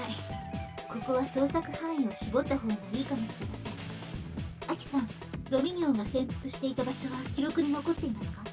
大体の場所はわかる。待って、今座標を送るから。よし、集合しよう。今までのパターンからいけばドミニオンのドローンがいても不思議じゃないからな。いや。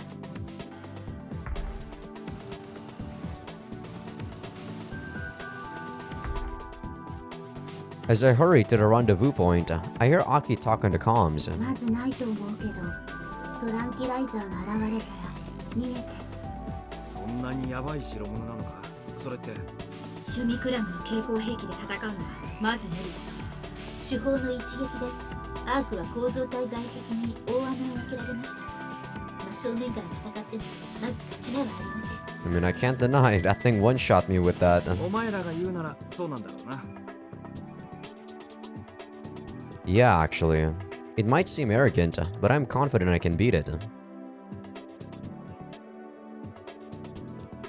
Thanks, voice in my head. But not even I'm stupid enough to act based on my instinct. シュミクラム接近。種別ドローン。気をつけて。ドミニオンの亡霊が現れた。くそ、やっぱり来やがったな。てい、指先てい。てい、はっ、指先、ほら。てい、はっ、指先てい。当たれ。 God damn it. Messed up my combo. 指先、ほら。へん。てい、僕を見ている。てい、はっ、指先やった。 Freaking clowns. てい、はっ、指先と。てい、はっ、指先撃破。 The altars. てい、はっ、指先てい。当たれ。 How many altars are there? I guess 2. てい、はっ、指先てい。当たれ。へん。止めて、なぎ倒す。と、いいだろ。 Oh, that thing. てい、はっ、指先、ほら。 Yeah, for the iron foul, you can actually attack them from the back once they're doing their thing. Yeah, once they do that, てい、はっ、指先 you て can い。 just attack from the back. 当たれ。 Like all this time, usually I would wait until they finish whatever they're doing, right? But てい、はっ、 you 指 can 先。 actually juke what they're doing. て、当たれ。へん。 Get out of my face. てい、はっ、指先てい。当たれ。へん。 Dead? どうした。 Alright, one more ruse. てい、はっ、指先、ほら。て、当たれ。へん。止めて、なぎ倒す。落とした。よし。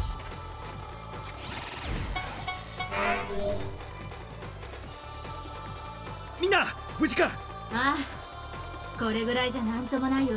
一刻も早く合流した方が良さそうですね。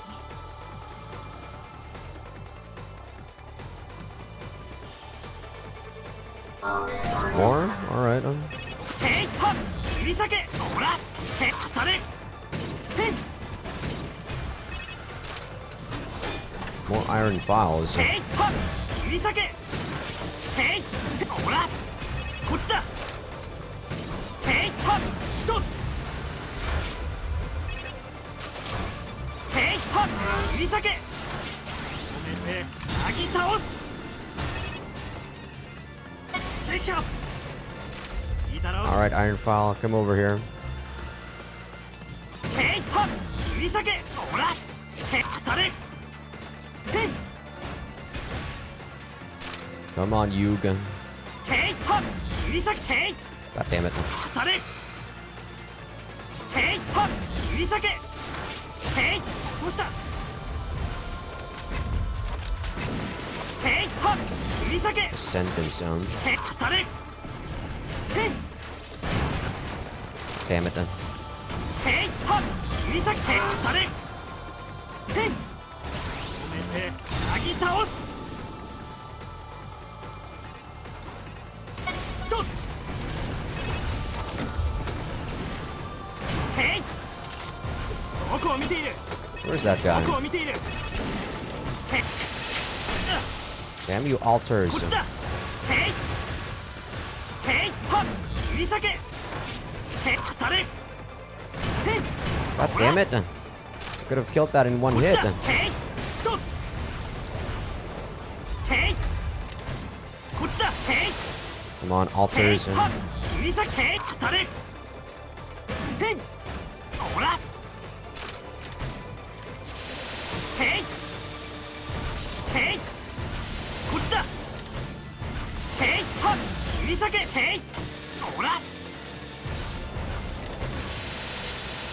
へいはっ切り裂け。へ当たれ。 Should be Gucci here without. Yep. Without the force crash.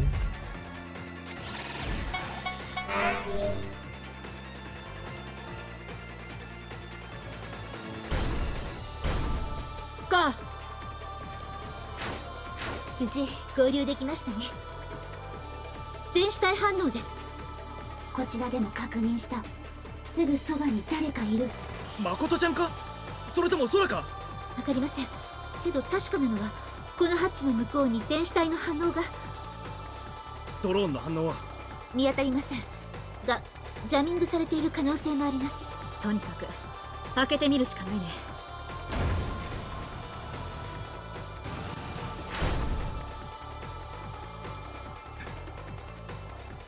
眠気の殻か。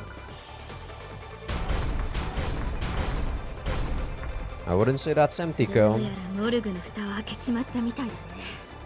迎え撃つぞ。へいかわいな。いたろ。へいはっ切り裂け。へいはっ切り裂け。へ当たれ。 Guys, come on, do your job. へいはっ切り裂け。どうした。どこを見ている。へいはっ切り裂け。へ当たれ。へい捕まえた。へいはっ切り裂け。へ当たれ。へいはっ切り裂け。へいはっこっちだ。へいはっ切り裂け。へ当たれ。へいなぎ倒す。 Man, that's still not enough. いたろ。 God damn it, what's actually hitting me? いたろ。 そこだ。そこだ。 This guy? へいはっ切り裂け。へい Archon? へいどうした。へいはっ God, I hate people with, like, へいはっステーキアップ。 super armor. へいはっへいへいどうした。あれなぎ倒す。 Can you do something, へい Chinatsu? はっ切り裂け。あれへい This is the only guy left, Chinatsu. Do something. へいステーキアップ。 Oh, どうだ。 more new units. こっちだ。へいへいはっ切り裂け。へいあれへい Is that thing dead, Chinatsu? I don't think it's actually dead. 切り裂け。へいどうした。へいはっ切り裂け。あれほら What is hitting me? What the fuck? There's still another unit, jeez. へいはっ切り裂け。あれへいはっなぎ倒す。 Attack it if you want, Chinatsu. へいはっ切り裂け。 God damn it, Rain! イージーオペレーション。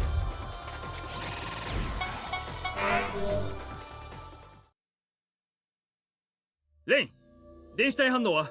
あちらです。 She points at a locker at the edge of the room. It looks exactly like the cleaning supplies locker we had in class. Why would something like that be here? It's also shaking in a weird way. よし女装して調べてみるか。 What the fuck? Why the fuck would this be here? We shift to our avatars, exchange some nods, and surround the locker. 私に任せといて。中にいるのが北極熊より弱けりゃなんとかなる。そりゃ Who is that? Oh, that's Gilbert. Chinatsu tears off the locker's door. There's a man inside, holding his head and shaking. こいつまさか。 I was trying to judge that based on the color of the, like, you know, of the text. ジルベルト。この声は。 Upon hearing their voices, the man turns around. Oh, how unpleasantly nostalgic. This is definitely that goddamn asshole. あんた何してんだ？貴様らを待ち伏せしていたに決まっているだろう。どうやら下等生物の嗅覚で嗅ぎつけられてしまったようだがな。 You're fucking cowering instead of a fucking locker. 待ち伏せですか。 God, this guy's retarded. あんたがまさかドミニオンと一緒に潜んでいたなんてね。しかもこの男が生き残っているとは、悪人とはなかなか知らないもののようですね。 What is this route, man? いつからお前はドミニオン入りしたんだ？角倉効果。 Gilbert looks at me like he's seeing a ghost. Yeah, I guess so. I'm getting tired of this shit. Suddenly, he says something unexpected. また証拠りもなく現れたか。この死に損ないの亡霊野郎め。 Oh, sorry about that. どういうからくりなのかそろそろ教えろ。 Yeah, that's what it sounds like. What the hell? I mean, Chinatsu also said the same thing. Guys, everyone said the same thing except for Nanoha. They've seen our NPC with Sora or bullshit like that. Come on. まあいい。トリックの種明かしついでに貴様らには聞いておきたいことがあったのだ。教えろ貴様。一体俺の体に何をしたというのだ。この妙な空間は一体どうなっているんだ。ジルベルトも異常に気づいているようですね。そうだな。教えてほしければ投稿しろ。捕虜にする必要はありません。射殺しましょう。お前。同感だね。どっちがやるかくじでも引こうか。貴様ら。愛されているな、ジルベルト。俺がいない間によほど善行を積んだみたいだな。こんなことなら犯しておくべきだった。下等生物のメスと思って躊躇したのが間違いだ。この屈辱、絶対に忘れんぞ。 God, this guy is so retarded. Who cares about raping them? He should have just shot them dead. God, you're retarded. さて、どうするかは後で考えることにして、とりあえず腕の2、3本でも折っておくか。好きやれ。 Gilbert suddenly starts running and stands behind me. I feel something against my back. こう聞け！擬態女に暴力女！この男の命が欲しければ武器を捨ててひざまずけ！アホかお前。 In a single breath, I launch an elbow blow into his stomach. 人質の抑え方も知らないのか？俺たちは学園生じゃない。訓練を受けたれっきとした軍人だぞ。うわ、貴様、亡霊のくせに生意気な。 This reminds me of my first date with Chinatsu. Strange to think that I couldn't even see his punches back then. 立場が逆転したね、ジルベルト。あんたがおごり高ぶってる間に、こうは血ヘドを吐いて強くなったんだよ。血ヘドとか根性とか、そんな下等生物の概念は嫌いだ。 Gilbert shifts into his metal flesh. I mean, we're gonna 3v1 you, Gilbert. You're still gonna die pretty quickly. レイン、下がってろ。こいつとは1対1で蹴りをつけたい。 Really? Whatever. ああ、負けんじゃないよ。コウさんなら楽勝。勝てます。今日こそは俺の隠れた実力を教えてやる。世界、この俺様を中心に回っているのだ。 This is so unneeded, guys. もがけ！死ぬ前に教える。 It's been a while since we actually fight in like one by one.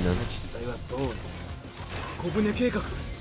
どうしてお前がそれを知っている？立花聖羅が霧島長官と言い合ってい His るのを attacks are actually very low, huh? まさか貴様知らない。おい、その傍受した内容を言え。そうすれば苦しまずに死なせてやる。貴様がもう一度死んだら教えてやる。このワイヤードゴーストめ！ I'm actually waiting until he does something, you know, to like attack him after he's fully depleted of his gauge. But it's actually a lot harder when you wait for his, you know, gauge to be like full. I'd rather just attack him when there's a chance. Like what happened there. I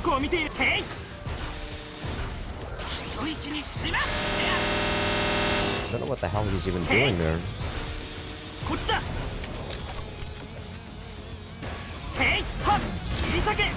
Jeez. Yeah, his attacks are lacking in damage, like, quite a lot.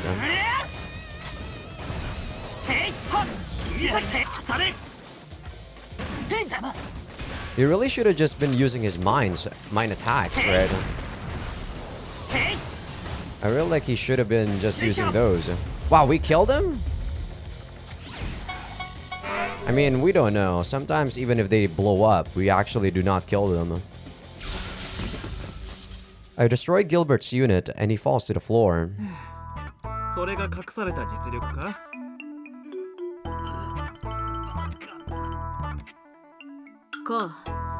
こいつのとどめは私たちに任せてください。止めても無駄ですのであしからず。 The two women surround him, emanating bloodlust. Gilbert falls and is behind, which then becomes wet from the inside. Guess he peed his pants. As the two look down on him, Gilbert makes strange moans.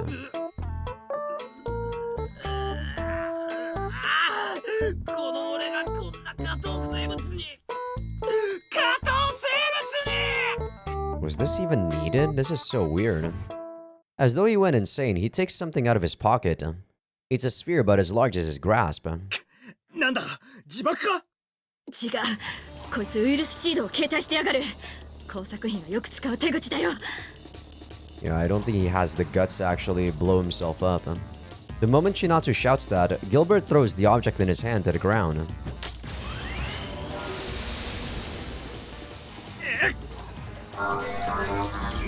Where is everyone? I'm alone suddenly? Guys, bro.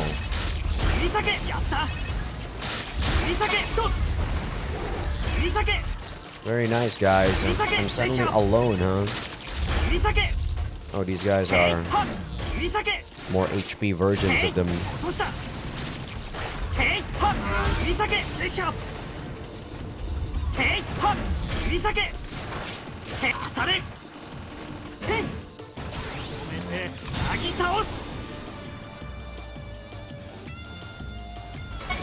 God, more unneeded fights, I feel like.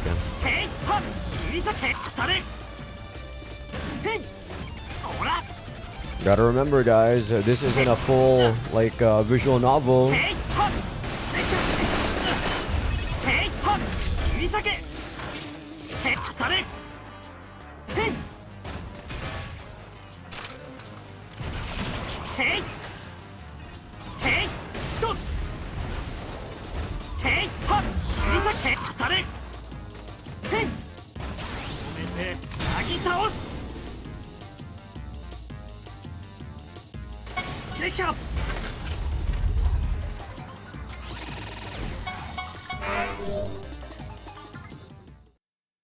Two of them, 大丈夫か?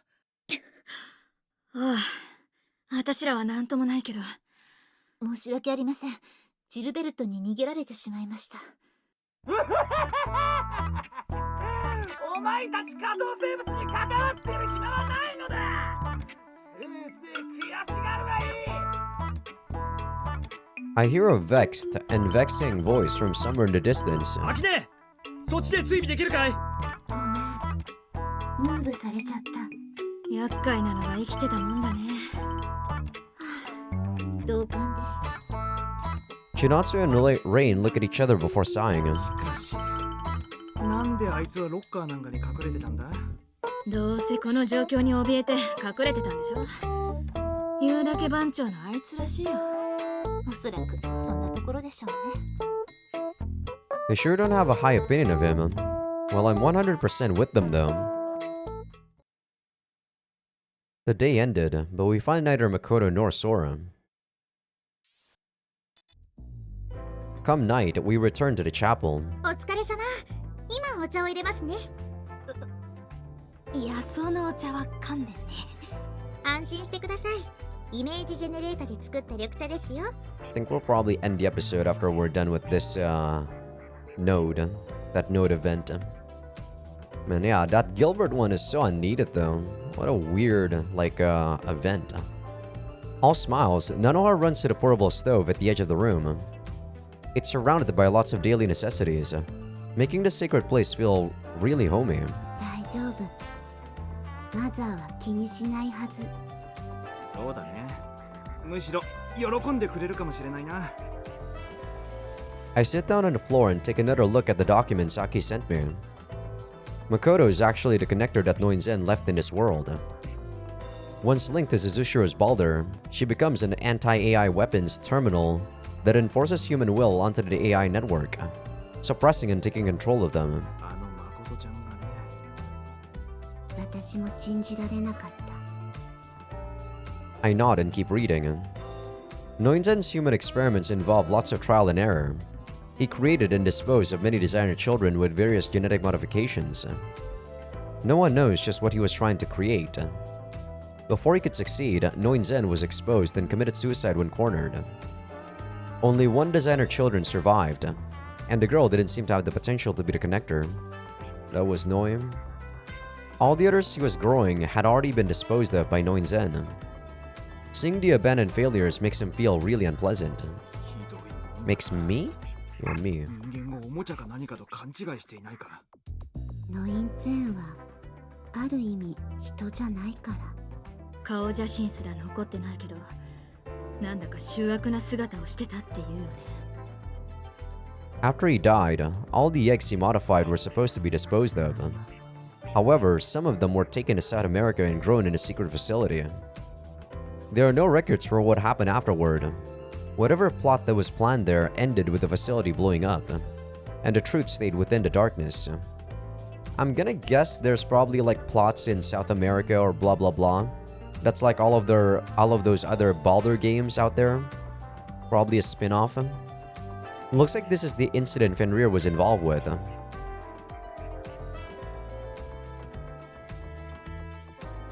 Yeah, it's the silver lining among these depressing documents.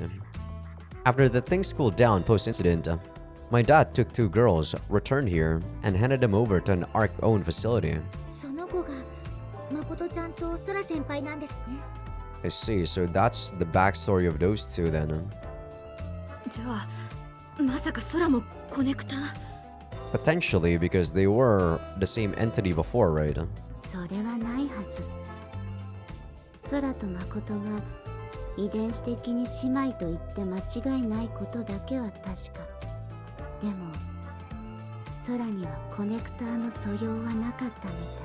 What is the potential? Couldn't you just like change their like DNA to suit the potential? 二人はそのことは。多分ずっと知らなかったはず。おそらく知っていたのはおばさまだけ。 Aki looks up and heaves a sad sigh. セイラ社長はコネクター絡みのことについて本人が脅迫観念と認めてしまうほどに警戒し秘密主義を貫いていたようですから。おばさんにしてみれば姉妹。俺の母さんが深く絡んだ事件だからだろう。だから全てを伏せて誠も空と一緒に普通の女の子として施設で育てた。真実を隠蔽するためダミーまで用意して。 Yeah, you. After muttering that, Aki puts on a gloomy expression. She looks like she has something on her mind, but it doesn't feel like I can ask her about it now. でもその秘密がゴートにバレて誠ちゃんはトランキライサーに繋がれたわけか。灰色のクリスマス以後の足取りはよく分かっていない。分かっているのはドミニオンの一員であったこと。ゴートが誠の実態を確保したこと。 So stupid. Doesn't even make sense. 知らなかった。けど、長官がそんなことを認めるなんて信じられないよ。あの人ならできますよ。大義のためなら自分の命を差し出すと普段から言っているような人でしたから。しかし、目を覚ましてください。あなたはトランキライザーのパイロット候補だったのですよね。下手すればあなたが乗っていたかもしれないんですよ。もし千夏が乗ってたなら発狂、もしくは脳死。Shinatsu doesn't say anything further, and the chapel is veiled in heavy silence. But man, insanity or brain death, is tranquilizer really that dangerous? Yeah, maybe you're right. Forcibly linking human minds to different entities comes with the possibility of damaging them. Reminds me of how Mr. Kurihara went insane after hacking Baldr. Yeah, how do you know that? Mr. Kurihara went insane after hacking Baldr? Why do I know that? Yeah, you've been having like multiple instances of things that you shouldn't know, Ko. I took this knowledge for granted when Ku asked about it last time. But now that I think about it, I never actually heard that from anyone. Same with the doctor they call Noi. When Rain mentioned her, it actually didn't feel like it was my first time hearing about her. I'm recognizing phenomena I shouldn't. 誠ちゃん、無事でいるのかな。そう信じたい。最後まで誠を切り離そうと、空が頑張っていたから。I hope the two are okay. If I was a believer, I'd probably be praying right now. I want to find them, but where could they be? 千夏、トランキライザーが出撃した時、誠ちゃんはゴートが確保してたんだよな。ああ、そうなるね。あのパイロットが誠だったならだけど。場所はわかりませんか。ミートスパイアの地下だと思う。あそこにはバルドルが設置されているはずだから。じゃあ誠ちゃんはそこにいるのかも。鈴代市もまるまる仮想空間にあるんだよね。調べてみる価値はありそうだな。よし、道案内は任せて。途中までならよく構造を知っているから。The dark mood lightens up a bit. Thanks, Ku. You're a great help. She bashfully smiles, just like Sorayusu. さあ、今日はもうお休み。この続きはまた明日ですね。我々も今日一日走り通しですし。じゃあ今日はこれでお開きだな。みんなお疲れ様。All that's left is to eat dinner and sleep. I stretch my body as if it's my real one. But then Aki tugs at my sleeve. ちょっとだけ付き合って。Aki leads me deep into the structure. S の海岸かい？そう。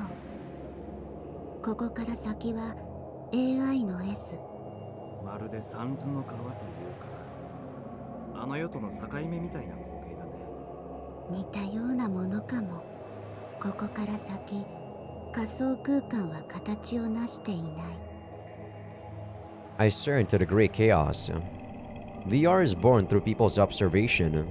AI reacts to it and forms a fake world accordingly. ここを見ると、宇宙を連想する。どうして？仮想空間の量子が取り得るパラメータは無数。The heck is quanta? 論理上、再現できる次元数は処理の許す限り増やすことができる。だけど、人が暮らせるパラメータはごくわずか。どうしてだと思う？ AI が人の暮らせるように設定を決めているからだろ。そう。人間原理。That's the concept that the universe is only compatible with human existence because if it wasn't, the universe couldn't be observed by us to begin with. It feels like a perfect fit for the cyberspace. そんなことより話があるんだよね。気づいた？ Akio looks at me as if trying to read my mind. もしかして誠ちゃんや空の遺伝子の話かい？そう。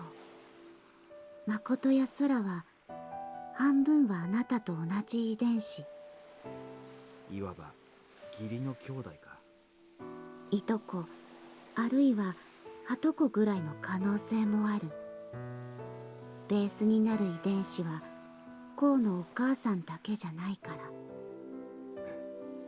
So, okay. 気になる？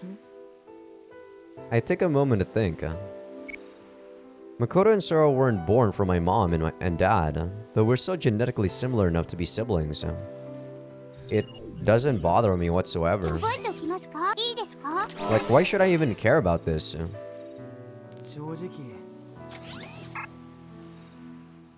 正直あまり気にならないな。そう。 She sighs in relief. It looks like she was worried about how I'd feel about this. Maybe I should crack a joke or two. あえて言うなら出来の悪い妹が2人増えたって感じで。いや訂正、誠ちゃんは出来がいい。それ、空が聞いたらきっと怒る。 Aki plays along and gives me an exaggerated grimace. Maybe she's also thinking about, her own clone, right? でも、ほっとした。二人への気持ちは変わらない？そりゃそうさ。母さんのお腹から生まれたっていうならいろいろ考えるところもあるだろうけどさ。人の観念はなかなか技術に追いつけないからね。でも秋姉に見せてもらった資料によれば21世紀ですでに義理の兄弟の恋愛は普通だったとか。 I mean, I don't know what you're talking about. Back in the day, incest was a lot more common than you think. 21st century, are you kidding me? あれは偏りすぎ。 She lightly hits my head. It's kind of nostalgic. こう、 Suddenly, Aki makes a serious face. 私もデザイナーズチャイルド。秋姉が She keeps looking me directly in the eyes. 私の本当に言いたいことわかる？ As I look at her, I remember what she mentioned. 真実を隠蔽するためダミーまで用意して。 I think I have a hunch what she meant by dummy. That's why I give her a nod. 十分わかった。けど秋姉は秋姉さ。ありがとう。こう、 She finally regains her gentle smile. 私、こうのお姉さん。血筋とかは関係なく、あなたをそう思っている。俺もだよ。秋姉は秋姉。どんな生まれだろうが関係ない。うん。あなたはこう、私の大事な弟。 She casually clings to me. Not gonna lie, I do enjoy being used as a body pillow. You're awake? You're so silent that I thought you were sleeping.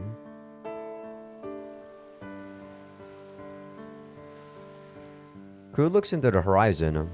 My heart turns colder as though infected by her dark mood. 行こう。ここに長いは危険。みたいだね。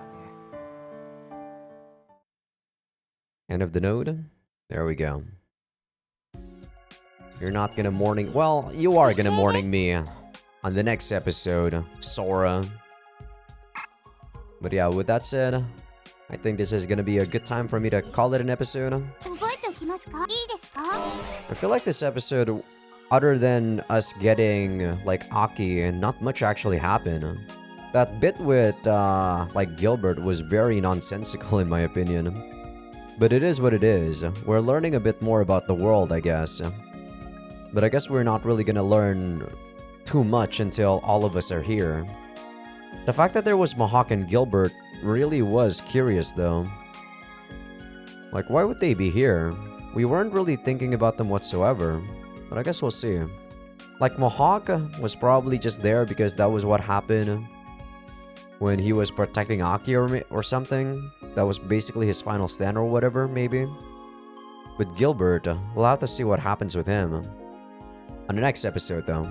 But yeah, hope you guys enjoyed the episode. Give this video a like if you guys like it. Sub if you guys haven't. Patreon will be getting these episodes early access along with everything uncensored. But yeah, that's about it. And also for people on YouTube that aren't on Patreon just yet, feel free to become a free member because that's gonna be where I put first episode previews of future playthroughs. Alright, I'm gonna go get some food and drink my pre-workout, guys. I'm gonna go to the gym in a bit. See ya!